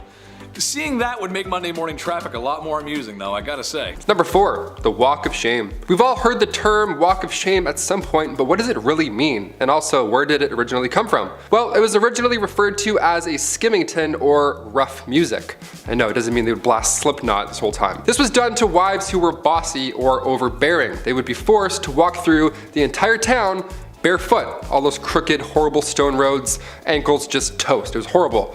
They would also be scantily clad too, because why not? Because men are making the rules, that's why. And as you guessed it, crowds would be waiting outside, all prepared to bang pans and yell horrible things at her. I guess these dudes just never had jobs. I don't know, they were just always on standby, ready to yell at a lady walking by through town, bare feet, all because she was deemed too bossy. Okay. If you're wondering who exactly is responsible for these public humiliations, the court. The official court. Judge Judy back in the day would be like, yes or no, did you raise your voice? Okay, case dismissed. Take your shoes off, we're done here. What a joke. At number 3, ladies of the night. Sometimes you gotta do what you gotta do to get that coin, right? We all have our side hustles and dead-end jobs to be able to afford rent and whatnot. And sometimes we're not exactly proud of the work that we do to make money. It was the same back in medieval times. People had to find any means to make money, and for a lot of women, they used what their mama gave them to support themselves and their families. One of the more positive sides of life for women in medieval times was the fact that being a woman of the night was actually a recognized profession. Later on throughout the times, this profession would be deemed illegal, but in medieval times, it was as common as being a baker or something. These women were actually considered to be merchants because they sold their bodies as if it was any other sellable good. Being a woman of the night was such a common and widespread profession that nearly every town in medieval times had a brothel, even in towns with small populations. So yeah, maybe they didn't have that big of a marketplace, but they no doubt had a place where you could go see some quality mommy milkers. Number 2, train games. Entertainment was always a hit or miss when it comes to these historical lists. The Romans held gladiator battles with animals that drew in thousands of spectators from across the land. Well, in 1894, William Crush, a railwayman, had this event in mind that would for sure go down in history. Oh buddy, did it ever. William Crush wanted to secure the future of the railroad company in Missouri, Kansas, and Texas. And to do so, William made an entire temporary city appropriately named the city of Crush. Nice. There was a carnival for children to enjoy and all that jazz, but the main pull for adults was the train smash. The collision of two 40-ton steam trains was meant to be the talk of the town. Look at these Goliaths as they smash, crush, into each other. How fun. Yeah, the trains collided, it worked, and the darndest thing happened. They blew up. Yeah, it's almost like they caused a disaster for popularity. Neat. 40,000 came in and many left injured. A couple of people sadly didn't leave at all. One survivor ended up getting 10 grand out of the deal. His name was J.C. Dean, and they lost their eye in the explosion, so the company gave them a lifetime railway pass. Just the thing you want right after that horrific event. Sorry about your eye, here's free PTSD as well, anytime you want. Enjoy. Crush was later rehired by the railway after it gained popularity. Yeah, this happened back then too. Somebody does something horrible, and then now all of a sudden they're famous. Hashtag chairgirl. And finally, coming in at number 1, Elmer McCurdy. This one is insane, I had to end with it. Elmer McCurdy, back in 1911, he decided to be a rootin' tootin' criminal, and he attempted to rob a train. Unbeknownst to him, that train was not full of gold, but rather passengers. Collecting a whopping $46, which back then was still pretty good, he was quickly shot by a lawman afterwards. This is where things start to get insane. Yeah, I say start. Elmer's body was embalmed and sold by the Undertaker to this traveling carnival. His body was an exhibit almost, with his story attached. And for the next 60 years, his body, this prop rather, was passed around, sold between haunted houses and wax museums. Eventually the guy's body, his real body, don't forget, ends up in California at an amusement park funhouse at Long Beach. Now, come 1976, there's a crew there filming for the $6 Million Man Show, and that's when Elmer's finger breaks off accidentally. Some key grips like, whoops, revealing it was an actual mummy. They went to film the $6 Million Man and ended up finding the $46 man in real life. How gross is that? At number 10, shaming parades. If you've ever watched Game of Thrones, then you might be familiar with that scene where Cersei gets paraded through the streets of King's Landing while naked, while someone behind her rang a bell chanting, "Shame. Ding ding ding, shame." You know what I mean? It's kind of a meme, but it's also based on a real medieval tradition called shaming parades. For years, people have loved shaming others. I think it's just human nature at this point. And obviously, back then, they didn't have any social media to use as their preferred method of ripping on someone, so they got creative. Very creative. Depending on what the accused did, their punishment would vary. But the one thing that stayed constant was them being paraded through the streets for everyone to watch. Specific punishments were given for specific crimes. For example, if a tavern owner served bad beer, then they would be paraded through the street and forced to drink their bad beer. If they were caught stealing a pig, then they would walk through the streets with a dead pig around their neck and a crown made of pig's feet. How regal. People would throw things like glass, rocks, and even dead cats at whoever was being paraded, and it was quite the spectacle. Now, would you rather experience this or being cancelled on social media? Let me know. At number 9, bloodletting. Back in the Dark Ages, medicine just wasn't the greatest. Clearly, I mean, they had a plague that wiped out 50% of the population in Europe. Even their quote-unquote doctors were overlapping jobs. Barbers were cutting hair, obviously, but they were also setting broken bones and bandaging wounds, so I'm not really sure I would trust that, but back then it was a case of you get what you get, so I don't think people were really complaining too much about their barber Joey down the street giving them a cast, you know? But other than the practice of patching wounds and whatnot, they were also practicing bloodletting back then, and it was a little much. Bloodletting was the practice of withdrawing blood in order to cure or prevent illnesses or diseases, so doctors would use things like leeches to suck out the blood of their patients, but they also used scarification methods to scrape away the skin to drain the blood, and others used lancets to slice open veins, sometimes including the jugular vein. I'm so glad that we do not do this anymore because frankly, I would like my blood to stay inside my body, thank you.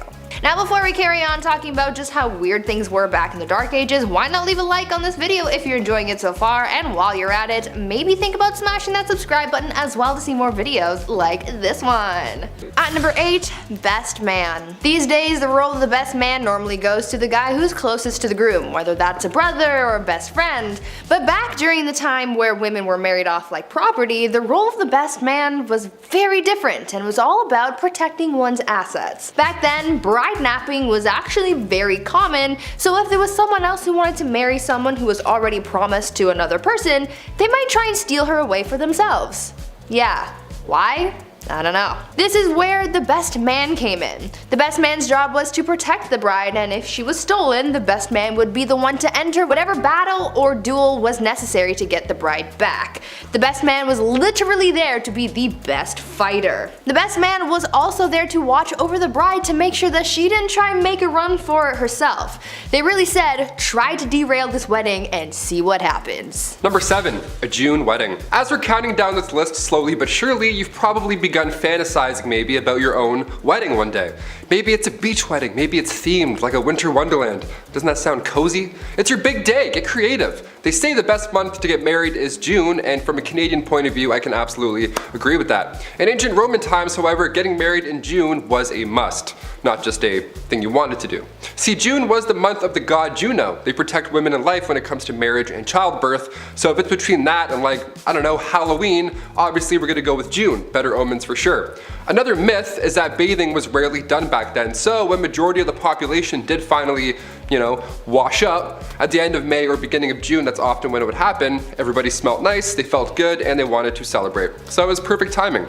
Better get me while my pits smell good, That's a myth, but I can also see it checking out. A June wedding in ancient Roman days was also done so that after a spring birth, the mother can quickly hop back into action and help with that summer's harvest. Maternity leave who? Never heard of her. Number 6, Brenda Spencer. I Don't Like Mondays is a song by Boomtown Rats and a famous quote by our favorite cat, Garfield. But for the 16-year-old Brenda Spencer, who the song Boomtown Rats is based off of, is one of that's very concerning. Brenda Spencer had killed 2 adults and wounded 8 children in a sniper attack on a San Diego elementary school in 1979. The reason? She said it was just because she didn't like Mondays. And she had a very specific color that she liked, and if you were wearing it that day, you were shot. Her parents were separated when she was young, and she was left in the custody of her dad, and her father did try to bond with her after noting she had a knack for shooting birds with a BB he took on himself to get her a semi-automatic. Why? I don't know either. But he could have just taken her to like the mall or something. But apparently, according to Brenda, she said the reason why her dad got her the weapon was because she knew she was depressed and there was rumors that she wanted to take her own life. The morning of the event that took place is when her separated father left home and she was supposed to be at school, but it was noted by her teachers she had no interest in academics. And so she lived next to an elementary school, and when she saw the children and adults around, that's when she fired. Eventually, further casualties were reduced when the police moved a van that obscured her vicinity, and she was eventually apprehended. After a deep psych eval, she was pleaded guilty and was sentenced to 25 years to life. Number 5, Candace Elizabeth Newmaker. When you grew up in an unstable home, there are cases, if not most cases, especially if the child is unable to have any rehabilitation of security or sense of safety. The child, psychologically speaking, is, for the lack of a better word, traumatized. After Candace Elizabeth Newmaker's parents were caught for their negligence of Candace and her siblings, Child Protective Services took her away. As a result, she was later adopted by a single woman and a pediatric nurse named Jean Elizabeth Newmaker. But after months of adoption, Candace was reacting pretty not good, and she was very aggressive, according to Jean. She even killed her pet goldfish and started playing with matches. Keep in mind this was all under the allegation of Jean, as she would also give Candace medication and take her to a psychiatrist due to her reckless behavior. In the year 2000, Jean took Candace to a pseudoscientist by the name of Cornell Watkins, who didn't have a license, to do a 2-week intensive attachment therapy program that cost $7,000. She found this so-called psychiatrist from another licensed psychologist named William Goebel. After 2 weeks, Candace died from the so-called rebirthing session, and the goal of this so-called rebirthing required an individual, in this case the child, to mimic a simulate womb covered by flannel sheets and pillows. Candace was held down by 4 adults where she was begging and pleading that she couldn't breathe. She yelled 11 times that she was dying, to which the people involved, named Julie Ponder, said go ahead and die right now, for real. After 20 minutes, Candace threw up, excreted inside the sheet, and despite, they still restrained her. 40 minutes after, they asked her if she wanted to be reborn, and she responded no. They yelled at her that she was a quitter, and at the end of the session she realized that she was motionless, her fingertips were blue, and Jean, who was watching the session from another room, took notice and tried to do CPR. They called 911, and when they were able to get a pulse, but eventually Candace died from being brain dead from asphyxia. Considering this was all videotaped, these so-called therapists were sentenced to prison sentences, convicted of reckless child harm. And after that, the US House of Rep passed Candace law in Colorado and North Carolina, preventing reenactments of the so-called birth experience. Number 4, just leave her alone. When a man passed away in ancient Egypt, he was embalmed right away. Women, on the other hand, were a different matter. By law, the beautiful and the powerful weren't weren't sent to embalmers until they had been in the afterlife for 3 to 4 days. This was all because nobody trusted the embalmers. This wasn't just paranoia though. It was something that the Egyptians learned the hard way. An embalmer left in charge of mummifying a royal body was caught in the act by a co-worker. We learned this from the following passage in Herodotus, which you can take with a grain of salt if you want to, but it went like this. Quote, "The wives of men of rank when they pass are not given at once to the embalmed, nor such women as are very beautiful or of greater regard than others, but on the 3rd or 4th day after their passing, and not before, they are delivered to the embalmers. They do so about this matter in order that the embalmers may not..." I'll just leave the rest up to your own imagination. Number 3, crocodile dung. The ancient Egyptians were the first society we know of to create birth control. However, this birth control was not in the form of pills or little rubber things. Instead, the Egyptians turned to crocodiles, specifically their rear ends. To avoid pregnancy, the ancient Egyptians mixed honey and crocodile dung and then inserted that lovely mixture into the holiest of holies before any of the fun began. The reason for this is possibly that the acidity of crocodile poopy is considered to be effective at eliminating a man's microscopic soldiers of fortune. That is the best way I could have said that. Number 2, the Maya civilization. Human sacrifices was indeed part of the religious practices of the ancient Mayan civilization, which thrived around in Mesoamerica from around 2000 BCE to 1500 CE. Human sacrifices in Maya culture was linked to religious rituals and beliefs, and it played a significant role in their worldview. Human sacrifices was considered a religious ritual with deep spiritual significance. The Mayans believed in a complex pantheon of deities and offerings, including blood offerings, through sacrifices, as they were seen as a way to communicate with these gods, maintaining cosmic balances, and ensure the well-being of their communities. The Maya engage in elaborate bloodletting rituals where the individuals, often rulers or high-ranking individuals, would pierce their own bodies to extract blood. This blood was then also offered to the gods. The act of bloodletting was a form of personal sacrifice and dedicating to the divine. In addition to self-sacrifice, captives from warfare or other sources were sometimes also used as sacrificial victims. These victims are often subjugated to ritual combat or other forms of ceremony before being sacrificed. The acts of sacrificing captives may have been associated with warfare, cosmological events, or other significant occasions. And finally, number 1, the Aztec civilization. The Aztec society was stratified with a hierarchical structure. At the top was the ruler and the nobility, followed by commoners, artisans, and slaves. Social status was often hereditary, and there were also very limitations on upward mobility. The Aztecs had a complex and polytheistic religion with a pantheon of gods. The god of sun and war held a central place in their religious belief. The Aztecs believed in the cyclical nature of the cosmos and conducted various rituals, including human sacrifices to maintain cosmic order. Human sacrifices was a significant aspect of the Aztec religious practices. The Aztecs believed that sacrificing humans, often captured in warfare, appeased the gods and maintained the balance of the universe. Rituals, including elaborate ceremonies and festivals, were dedicated to different deities. Despite the fall of their empire, the cultural and artistic achievements of the Aztecs left a lasting impact on Mexican and Mesoamerican heritage. Elements of the Aztec civilization, such as language, mythology, and artistic motifs, persist in modern Mexico. Number 10, 3 fights and a funeral. This first point is still up for debate, as many historians are still trying to confirm how this whole gladiator thing started, but one possible launching point for these bloody Olympics was a blood rite at funerals. They served as a kind of violent eulogy, so instead of standing up in front of the mourning families and reading, I don't know, like a haiku or a poem, they fought out their feelings. Healthy. When esteemed aristocrats died, families would hold bouts between slaves beside the grave, like right there.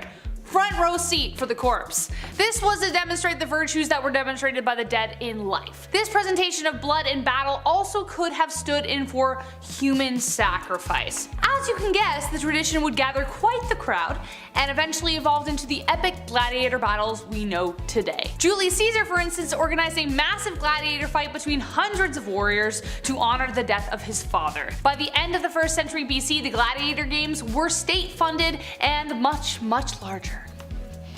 Number 9, no heckling. When the Colosseum was built in 80 AD, about 50 to 80,000 fans of Roman combat, they would pour in. The energy was high. This was their only source of entertainment, really. They weren't watching The Witcher season 2 back then, so they had to do this. So some fans would get so into the action that they of course would heckle. Well, just like a comedy show, they too can hear you heckle. You're throwing off their entire performance, and that's a no-go. Today, a 21-year-old usher will politely ask you to keep it down, but in Roman Colosseum days, you don't get a warning. One of Rome's more violent emperors, Domitian, was pretty die-hard when it came to the Colosseum and the games. So much so that one day, a guy in the crowd heckled a gladiator, probably talked smack about his oiled up abs, or, smile. That's always a fun one, we hear that a lot. So Domitian had him pulled from the audience to the center of the arena where a group of aggressive dogs finished him off. How terrifying is that? No heckling, ever, even now, stop. Hey Taylor! Yeah? Stop!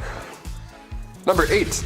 Berlin bust. Perhaps one of the most popular ancient sculptures of all time was found on December 6, 1913. German archaeologist Ludwig Borchardt found this on the floor of the Royal Sculptures Workshop. This figure has some unforgettable details. I mean, first of all, she's breathtaking to look at, and the blue headpiece. These are all important. It was clear that this was Queen Nefertiti from the start. The German team split everything with the Egyptian government, so currently this bust is being held in Berlin. It draws in about 50,000 visitors a year to Berlin's newest museum, a little piece of Egypt all the way over there. We love it. Now, fun little fact about this modern bust, in 2009 there were scans done to it, technology, nice, and it's revealed that underneath this painted layer is limestone carving of a woman so detailed that you can see wrinkles in her cheeks, even a bump on her nose as well. That's like 4K Egypt, it's crazy. Back in 2016, these two artists secretly 3D scanned the bust of the lost queen and then straight up released the files online as a free download. The future is here, I guess. Also, that's a little invasive. Just scanning your head, like that's really? But 3 years later, officials decided to release that to the public, so here it is, take a look. Queen Nefertiti 3D bust, scanned by James Bond secretly. Number 7, Monuments Men. It wasn't always a smooth ride for this specific bust. Sometimes it was a bust. I had to, why not? She spent 11 years in the private residence of Germany's expedition founder, Jacques Simon. Cut to 9 years later, that's when King Tut's tomb was discovered, a totally separate event, unbeknownst to them, connected. Howard Carter found King Tut's tomb in 1922, and of course afterwards the entire world was watching. Just a year later, her bust was finally moved to Berlin. It had a rocky go. It remained in Germans' hands throughout the entire war. Even that big ugly dude with a little mustache said that he himself would never relinquish the head of the queen. So thanks, Spittler. I can't say his name because YouTube. It was hidden in a salt mine throughout the entire Cold War. The Germans would arrive too late though sometimes when stealing rich pieces of art. Like in 1940, for example, they arrived at the Louvre and it was bare. The Mona Lisa was now in a child's bedroom. Curators had moved the pieces, thankfully. But when a bust of a long-lost queen of Egypt was being held in a salt mine in the town of Merkers, the Monuments Men literally saved history. When Sergeant Kenneth C. Lindsay led his team down the 35 miles of tunnel, and aside from the queen's bust, billions of dollars of gold was also found down there, all stolen from the Germans. Folks. Number 6, molten metal. This was another form of capital punishment, and if you've seen Game of Thrones, it'll ring a familiar bell. A few of these do, actually. Yikes. Metal would be heated up in a cauldron for a long time, to the point where it was liquid. It was molten metal, just a soup of minerals. Look, we said this video wasn't for the faint-hearted, and here at Bumblebee, we like to keep that promise. They would then pour the molten metal on your head, or more commonly known, they pour it down the throat of the accused. Obviously, it wasn't done as a method to extract information, it was done to brutally end someone's life. Because they're not talking after that, of course. Execution by molten metal was supposedly done to a wealthy Roman general, Marcus Licinius Crassus, back in ancient times. The metal would burn your muscles and skin, literally cooking it, and then after a few moments, it would harden. Bad, not good. Number 5. Keel hauling. Not to be confused with Kegels, keel hauling was reserved for the worst of the worst at sea. This was used by pirates for sailors who disobeyed orders and all that jazz. The victim would be suspended by a rope with rocks or weights around their ankles, then they're lowered to the keel of the ship where all the sharp barnacles live. After so long, these ships are so old, it's just piled on, layers and layers of barnacles. Then they would get dragged all along them with the water and everything. Water plus pain, it's a lot, it's a deadly combination. Anything to do with barnacles in the sea, no chance. I'll literally tell you anything, Blackbeard. Anything. And number 4, conning. Conning people has been something that's kind of been part of many societies since probably the dawn of civilization. Anyone can con anyone into doing anything or buying anything. I mean, people do it on eBay all the time. But apparently, the Vikings were also known to con people probably for their own enjoyment, because they're Vikings. Back in the day, the Vikings would do trades with the Inuit people and they would acquire narwhal tusks from them. The Vikings would then sell those tusks to other people, marketing them as unicorn horns, and let's face it, no one's gonna turn down buying a unicorn horn.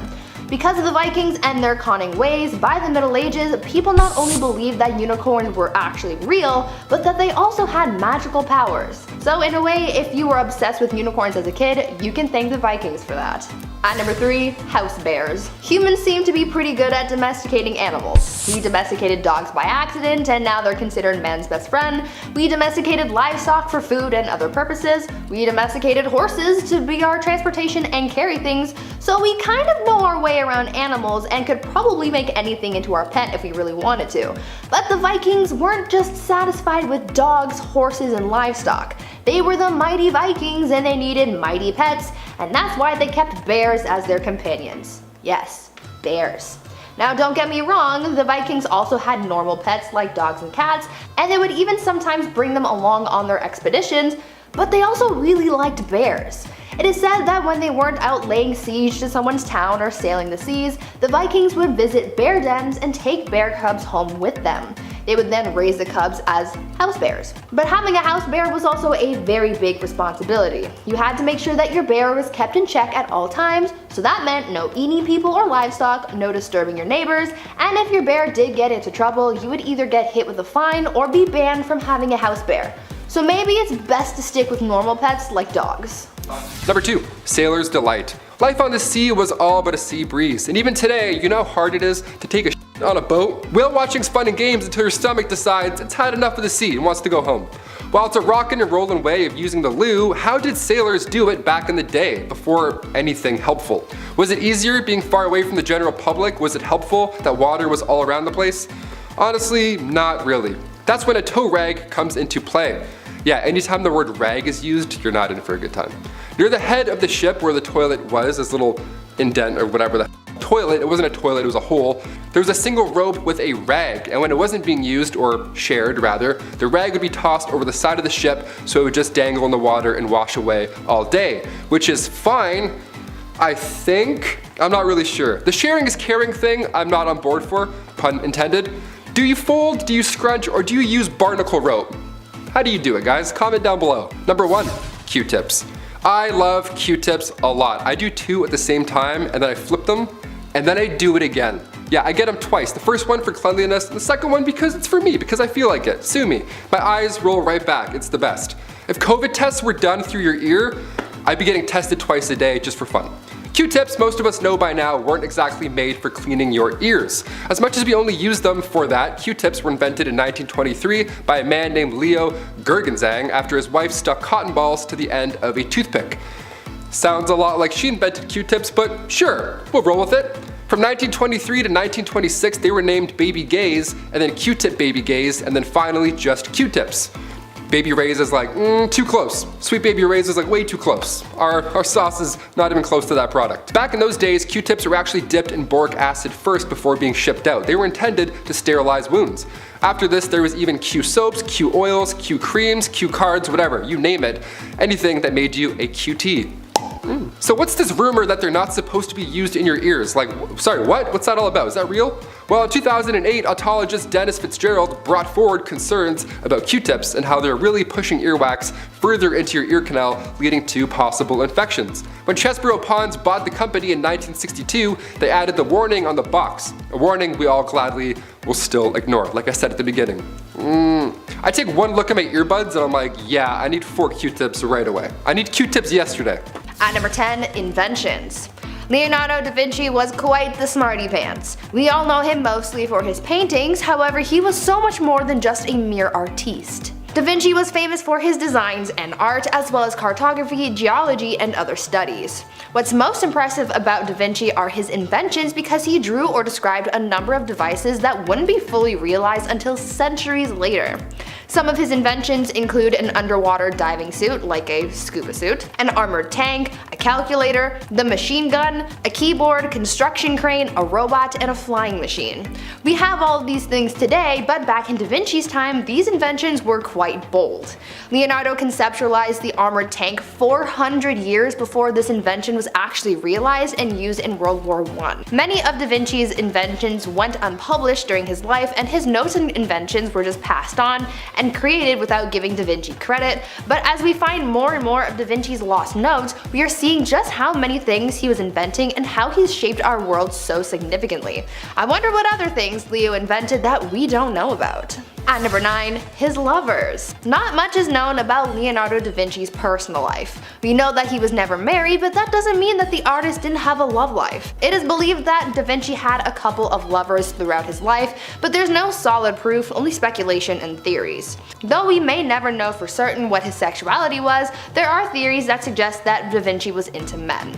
Many people believe that at one point Da Vinci had some kind of relationship with his mentor, Andrea del Verrocchio, outside of their mentor-mentee partnership. There is also speculation that 2 of Da Vinci's students were also his lovers, Gian Giacomo Caprotti and Francesco Melzi. Both joined Da Vinci's atelier when they were 10 and 15 respectively, but it is believed that there were romantic ties between them. Caprotti is thought to have been Da Vinci's favorite, and he even left Caprotti a mysterious inheritance in his will when he died. Back in Renaissance Italy, homosexuality was illegal, so if they were really Leonardo's lovers, they would have needed to keep things very secret. There was a report filed against Da Vinci alluding to his sexuality, but because they were anonymous, the charges against the artist were dropped. Before we carry on talking about the mysterious life of Leonardo da Vinci, let me first take a moment to ask you guys to consider leaving a like on this video if you're enjoying it so far, and maybe even consider subscribing to the channel to see more videos like this one. Number 8, the tennis court oath. You'd think it would be like at a pub or on the street. Why I think that, I don't know, but it wasn't. One of the earliest acts of defiance in the French Revolution took place on a tennis court of all places. To say that Louis XVI was ill-equipped to handle the financial debt that his father and his grandfather built prior to his reign is kind of, well, it's an understatement. He had no clue. He made a desperate attempt in 1789 to address the economic issues by assembling the Estates Generales. It was a national assembly with 3 factions, each one representing either the nobles, the clergy, and the commoners. The Third Estates, which is the commoners, had the most members and declared themselves the National Assembly. There was a long list of overdue grievances, and they declared that they would force a new constitution on the king. Initially things were looking up as Louis legalized the assembly, but he locked them out of the damn meeting. So they moved to an indoor tennis court and took an oath to never disband until a new written constitution was formed for France. But very soon after that, they stormed the Bastille. But we'll get to the Bastille later. Number 7, give us bread! The French Revolution very much erupted due to the financial distress of the people, but the tipping point was the moment bread became unattainable to the common Parisian. Bread is a huge thing in France, and it was a huge kind of staple meal for every Parisian. Marie Antoinette's famous misquoted response to the people asking for bread was, "Let them eat cake." Though it's debated whether she actually said that, it does summarize this yeasty flashpoint in history. They should have known better. In 1529, riots over grain in the Great Rebellion led to thousands of peasants destroying houses of the rich, all in the name of grain. But they didn't listen to their history, they made it worse. The king was counseled by the physiocrats since the 1760s, who firmly believed that the wealth of the nation was derived solely from the value of the land. Therefore, agricultural products should be highly priced.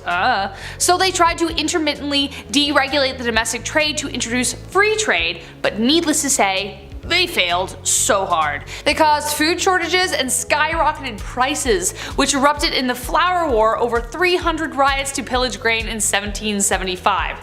Layers and layers of tensions were added, along with other economic distress and all this stuff added to the fuel of the blaze that would be later the French Revolution. In our number 6 spot today we have Don Carlos. This little troublemaker never made it to the title of king, but he sure was a little too close for comfort when you hear about the kinds of things he was doing. Carlos was the Prince of Asturias in the mid-1500s, as he was the eldest son of King Philip II of Spain. It is said that Carlos may have had some troubles right from birth, which many believe could be due to inbreeding that was common in the family at the time. Descriptions of his behaviors, though, are far worse than what anyone could have expected. It is said that Carlos did horrible things like hurting or taking the lives of animals for fun. Nowadays we call that a huge warning sign for potential killers. Back then it was like, I don't know. Was anybody even watching you, really? It is even said that at one point he purposefully blinded all of the horses in the royal stable. Soon, of course, his cruelties would extend to humans, with people claiming that one time he chose to harm a servant girl for no reason other than because he could. Major King Joffrey vibes in that one. And apparently one time he made a shoemaker eat a pair of shoes that he had made that the prince didn't like. He was just a little twerp. Carlos was set up by his family to marry the eldest daughter of King Henry II, but after a few hours with the man, she decided that there was absolutely no way in hell. Like, he was so bad that she would rather marry his dad.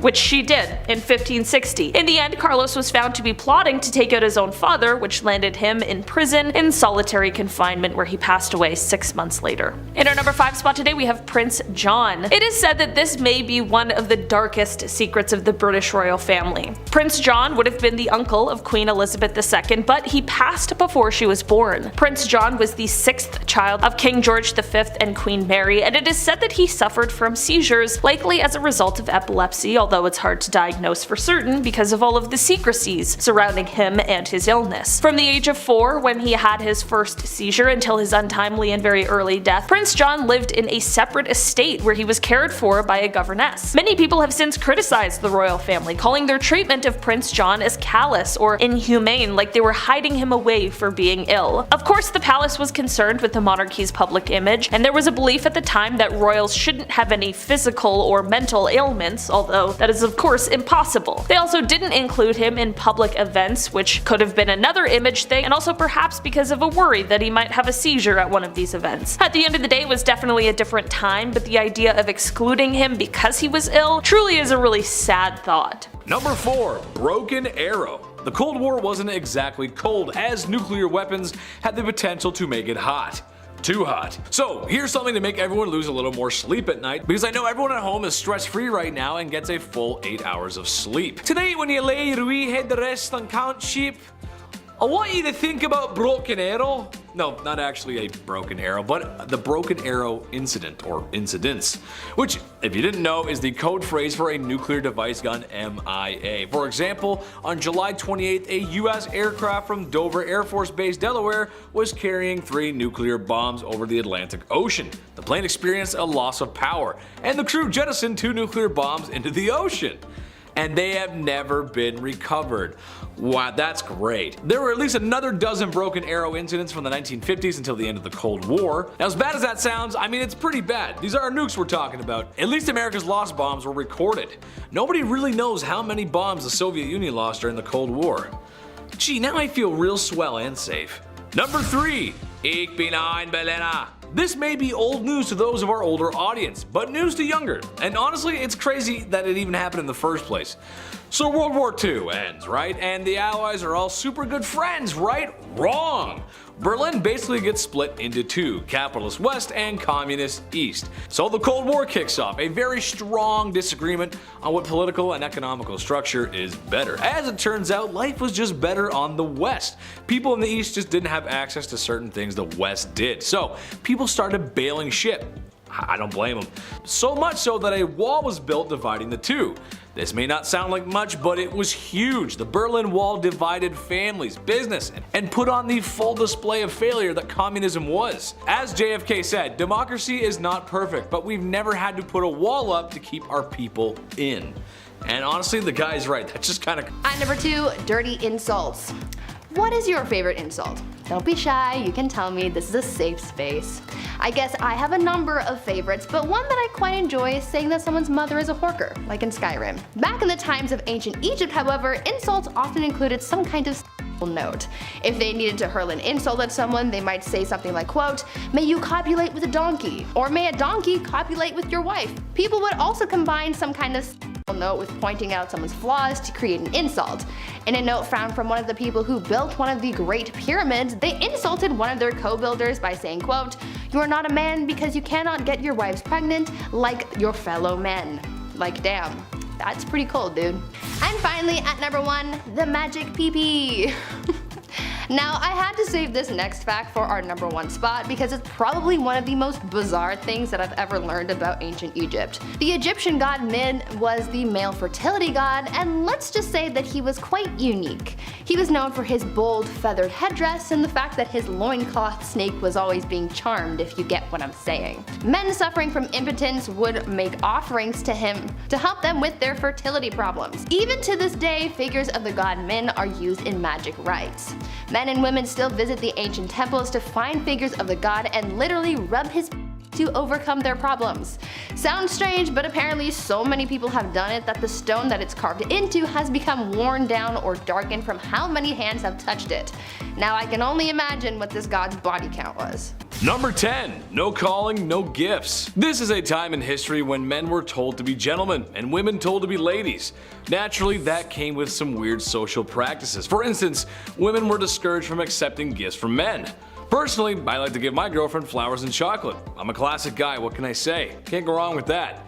However, even if a handsome silver-tongued devil such as myself were to give some flowers and the finest dark chocolate a 7-Eleven has to offer, and a most promising woman were to accept said gifts, she may not be able to call me back. Literally because, well, the phone isn't exactly a thing yet, and also because that's something else women were just discouraged from doing. Call on a man? No way, Jose! Even if he is super nice and waiting for a genuine response. One etiquette guidebook from 1882 called any woman who calls on a man ill-bred and positively improper to do so. I like when people give me flowers and chocolate. Maybe call me sometimes, I'm a little lonely. Number 9. Act like a lady. How dare ladies do anything unladylike? Ugh, said every man ever in the Victorian era. This is a time in history when ladies gotta be ladylike. That means makeup, corsets, and don't you dare do anything masculine. Oh, that's me angry. This is still a time when food isn't the greatest either, so imagine if you got an upset tummy at the dinner table. Happens to me a lot. You've got a handsome prince that your parents have arranged for you to marry. When you go to greet him, you do it with a simple gesture, as kneeling to curtsy could turn your linens a certain shade of embarrassment that 1800 stain cleaning technology could never wash away. You'd poop yourself. Where's Billy Mays when you need him, right? How dare a woman do such things as go number 2, or even worse, break wind? Oh, the nerve! That's just the way it went, folks. I don't make the rules. Number 8. I'm ready for my close-up. Ladies, this one's for you.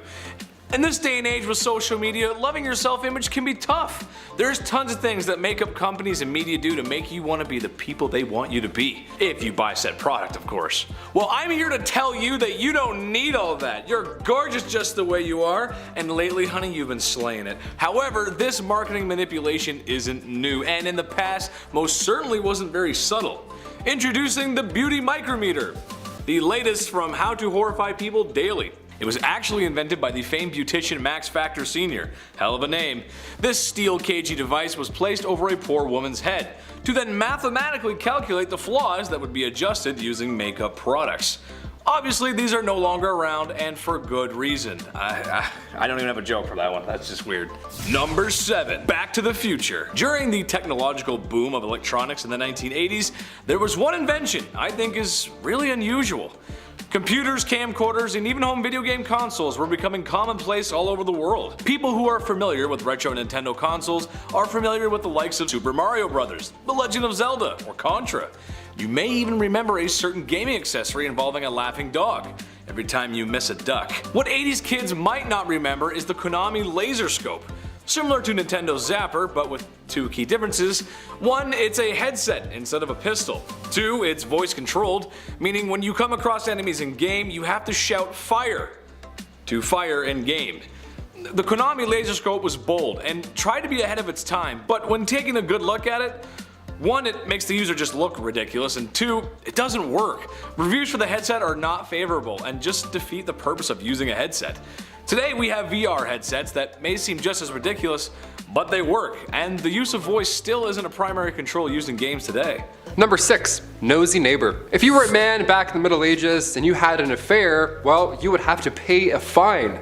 And then that's it. You would go back to your life. But if you're a woman, like everything else on this insane list, it was so much worse. Affairs happen a lot, okay? It's normal. Remember that Ashley Madison scandal back in 2015? It sucks, but also it's not surprising at all. This isn't news to us. Back in the Middle Ages, women were treated the worst for these affairs. They would take their noses off. They would literally take a woman's nose and or ears off of their face because they had an affair. Frederick II used to punish adulterers by using rhinotomy. That was the removal of one's nose. The whole point of this was to make the victim unattractive. Isn't that the worst thing you've ever heard? This is a real thing people did, swear to God. Thing is, nobody is running around confessing that they're cheaters. Somebody has clearly spilled the beans, so they knew what was gonna happen if they got caught, yet they would still rat each other out. Meanwhile, the guy just pays a small fee. Snitches get stitches. Just saying. At number 5, married young. Lots of people get married at different ages. I mean, I know people I went to high school with who are already married, and I know people who didn't get married until later in life. But in medieval times, women, or rather girls, were getting married off at very young ages. At just 12 years old, a girl would reach the age of maturity and was then entitled to marry, usually to someone her parents had already chosen for her. To me, that just sounds so unfair, right? I mean, this kid hasn't really been able to live their life, make mistakes and learn from them, and now they're expected to be a wife and soon a mother? I could never. I mean, I'm only 22, so I'm not even thinking about those prospects, but I couldn't even imagine the amount of pressure that would be on a 12-year-old at the time. What's worse than just the age at which these girls got married was the treatment that they received from their husbands. Under civil law, a husband was literally allowed to physically harm his wife. In moderation, of course. It was actually a medieval tradition for husbands to, quote, treat his wife as a pupil and teach her manners. As you could imagine, this made a lot of wives really mad, and so many wives offed their husbands. But things rarely got better after that, because if they were caught, they would be sentenced to burn at the stake. Note to self, don't get married in medieval time. Number 4, the OK Corral. The shootout at the OK Corral went down on October 26, 1881. It's known as the most famous shootout in history. But should it be? Really? Going back to Tombstone, Arizona, it's 3 p.m. and we have men of the law and of course outlaws all in the same block. So naturally, trouble ensues. There's not enough land here for all of us, some rootin' tootin' shit. There were about 8 men involved in the rumble, but it barely lasted 30 seconds. Also, it's important to note the gunfight at the OK Corral wasn't even at the OK Corral. It happened near the intersection of 3rd Street and Fremont Street, right behind the corral. Yeah, details matter. 3 lawmen were injured and 3 cowboys lost their lives. Yeehaw. That was a sad yeehaw for you guys. This is why you don't organize shootouts at 3 p.m. I don't know, everyone's drunk, there's bad decisions, apparently there's bad aim. Just slam some milk, shake some hands, go home. Simple. Number 3, Helena duels. So we talked about the bizarre ways folks would settle beef back then. They would slam tarantula juice and shoot animals from the top of locomotives, have a 30-second fist fight in the middle of the day, and then go home. But have you heard of these Helena duels? It began, of course, in Helena, Texas, aka the toughest town on earth, at least it was back in the 1800s. The Helena duel began here. There's even a movie called The Duel with Woody Harrelson and Liam Hemsworth. They show this style of combat in a pretty brutal, Hollywood way. Both opponents had their left hands tied together with buckskin, and then each were given a small knife with an even smaller blade. It had to be short enough so it didn't reach any vital organ. That was the Texas trick. Then they're whirled around until they're dizzy, and then it gets really loud, really messy, and really bloody. Last man standing, pretty much. The crowd, of course, watches and places bets, which is always insane to me. I can't watch UFC sometimes. I don't like seeing things break, let alone a Helena duel. Catch me inside sipping milk, texting my ex. Hard pass, freaks. At number 2, judging tears. In modern times, somehow we've come up with this idea that only girls are allowed to cry. I think that's pretty BS, and it's healthy for everyone to express their emotions, and funnily enough, they believed the same thing back in the Dark Ages. Back then, everyone was expected to cry freely, but the strange part of all this is the fact that people judged how others cried. Their tears would be judged on quantity, duration of crying, and frequency as well. They took their tears pretty seriously. Obviously, when someone was crying because of some kind of loss, it was pretty much nothing, but if they saw someone else crying for a different or unexplained reason, this was believed to have been a different kind of tears called the gift of tears. They believed that this was a sign that someone was thinking of Jesus and his suffering, and that they were so overcome with emotion that they were moved to tears, and this was also considered a gift from God. As long as someone's crying wasn't too loud, they didn't cry too much, and it didn't disturb anyone, especially during a church service, they were just considered particularly devout. And finally, at number 1, pee readings. This Dark Age tradition is probably one of the strangest ones I have ever heard, and you might come to think the same thing. In medieval England, people were known to get diagnosed based on their pee. Back then, they believed that the consistency, color, and taste of someone's pee could diagnose someone's ailments. They took this method of diagnosis so seriously that they published books for the wealthy so that they could do the practice at home, and these books included illustrations and color charts so that they could judge their own pee. According to their text, if your pee was white, then it was the ideal color and that meant everything was working properly. If it was wine colored like blue or black, then that meant that something was very wrong. And if it was green, then you were basically on your last leg and you should probably get your will in order.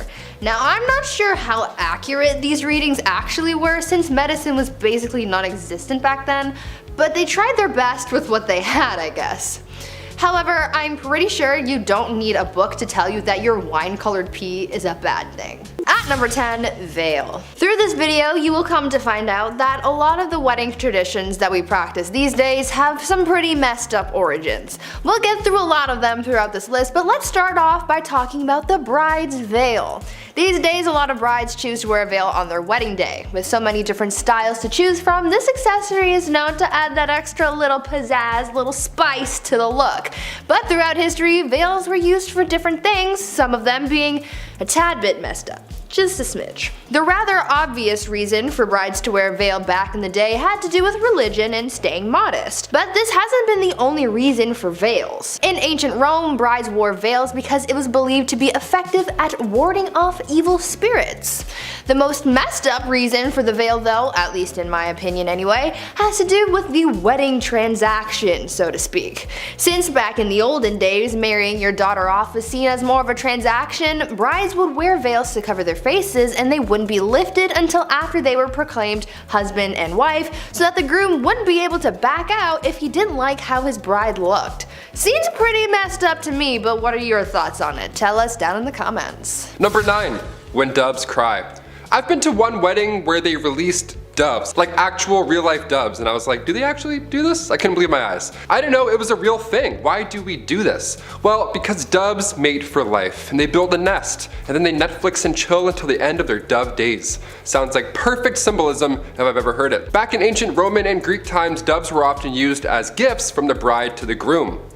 Pretty shitty gift if you ask me. Here's a bird that we now have to both take care of. The snow white ring-necked dove is used by magicians. They can't fly too well, they don't have a homing instinct, whereas rock doves, the ones commonly used in weddings that we see fly away over Nana's head, they have a homing instinct for hundreds of miles, so they're perfect for the gig. But they couldn't be released during foul weather, and they needed 2 hours before the sun sets in order for them to fly home. The wedding band has less rules than the doves. That's amazing. Their rider is much smaller.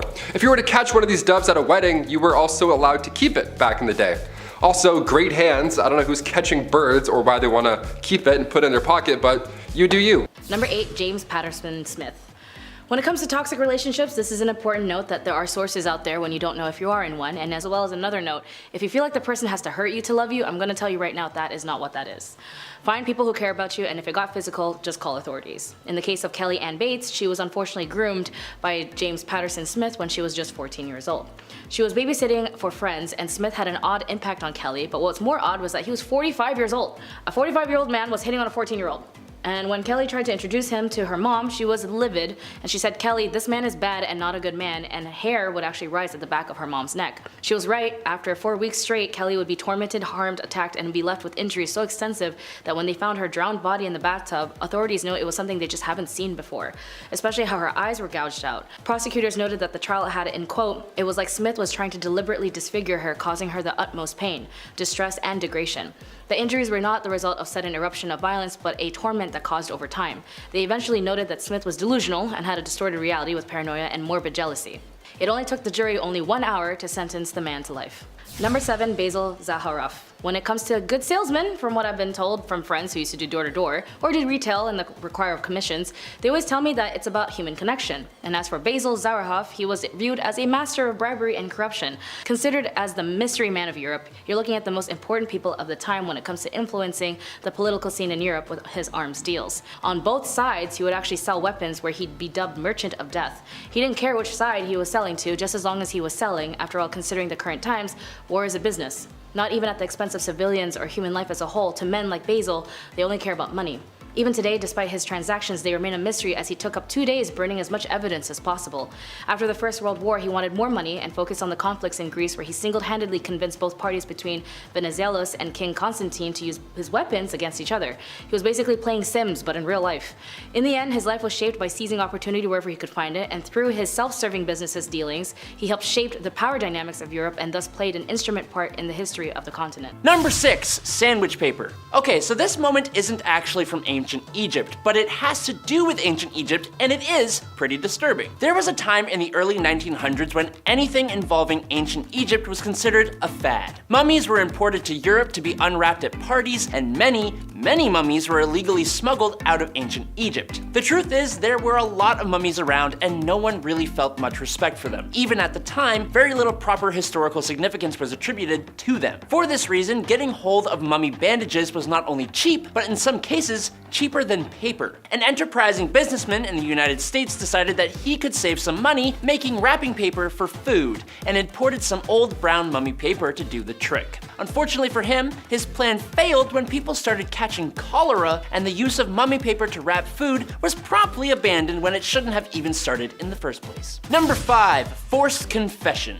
In ancient Egypt, they had a well put together system of laws and a group that essentially acted as police. But that doesn't mean things were really all that fair. Just like in older European societies, forced confessions out of people was incredibly common. In fact, it was basically standard practice. Usually to elicit confessions, people would be whacked with sticks, often on the bottom of the feet. Those who were forced into confessing were expected to not only admit to what they did, but explain where anything they stole might still be hidden and rat out every single one of their accomplices. Then, the same practice could be applied to those accomplices. Unfortunately, like many imperfect legal systems, it will never be possible to quantify just how many innocent people may have been punished for a crime because they were forced into confessing, something that they didn't do. Sadly, false confessions under this method are an incredibly common phenomenon because people will do almost anything to just make it stop. Number 4, the Byzantine Empire. For the Byzantine Empire, they too also engaged in the trade of slavery. However, they had slaves for different industries, from domestic, industrial, military, agriculture, and so on. Similar to the other historical empires, the Byzantine Empire employed eunuchs in various capacities. Eunuchs were often castrated and served as guards, administrators, and court officials. Their lack of family ties was also seen as an assurance of loyalty as well, and the Byzantine Empire also engaged in the slave trade, acquiring slaves from various means including war, piracy, and commerce. Slaves were obtained from regions around the Mediterranean and beyond. The Byzantine legal system had specific laws regulating slavery. These laws determined the rights of slave owners and the legal status of slaves and the penalties for mistreatments. The spread of Christianity in the Byzantine Empire had a nuanced impact on the institution of slavery. While some Christian leaders condemned certain forms of slavery, the overall impact of the institution was complex and slavery persisted for centuries. Number 3, the Roman Empire. Slavery was integral to the Roman economy and society. Romans enslaved people through conquest, capturing prisoners of war, and through birth and enslaved parents. Slaves performed various roles from manual labor to serving to household staff. Human sacrifices, although it wasn't formal like the Mayan or the Aztec, but if you think about human sacrifices as a form of pitting humans against one another in bloody gladiator fights, it sort of counts as one, especially for their entertainment. See, Caligula was one of the Romans' most notorious and vicious tyrannical leaders, set off the tournaments and games as part of his yearly celebrations for his accession. For those who were gladiators were taught to how to kill and die stoically. Defeated, who failed to obtain the so-called the mises or graces, could choose a way of death. Slaves were considered legal property or res in Roman law and had no personal rights. They could be bought, sold, and inherited just like any other property. Some slaves were granted their freedom through the process called manumission, and this could be achieved only through the will of the deceased master purchased by the slave or the decision of the owner. Number 2, North Korean's movie star. Everyone loves a good movie, and in 1978, a film buff and future North Korean dictator Kim Jong-il decided he wanted to make a really good movie. His goal was to gain global recognition for North Korea's film industry since he himself was frustrated with his own films he made in the early 70s. He could tell that in contrast to other world-renowned films, his was pretty much stiff and lifeless, so he went ahead and kidnapped South Korean actor Choi Eun-hee during her time in Hong Kong. She was taken to Nampo Harbor, North Korea on January 22, 1978 and was housed in a luxury villa. She was toured around the city and then later given a private tutor who instructed her the life and achievements of Kim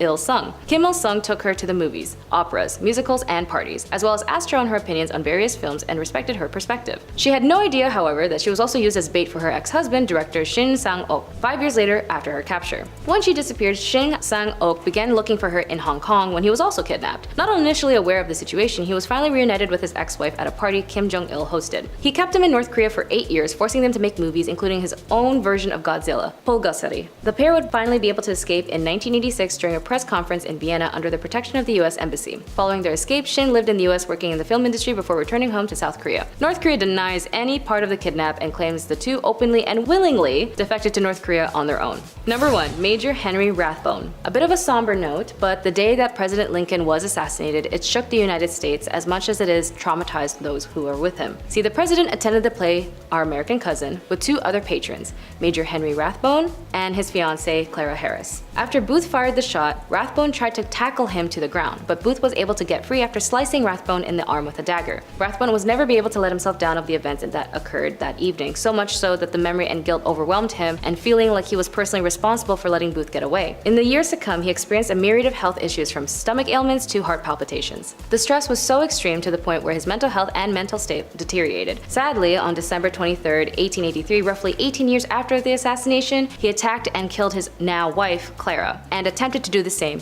to himself. He would then spend the rest of his life in a mental institution.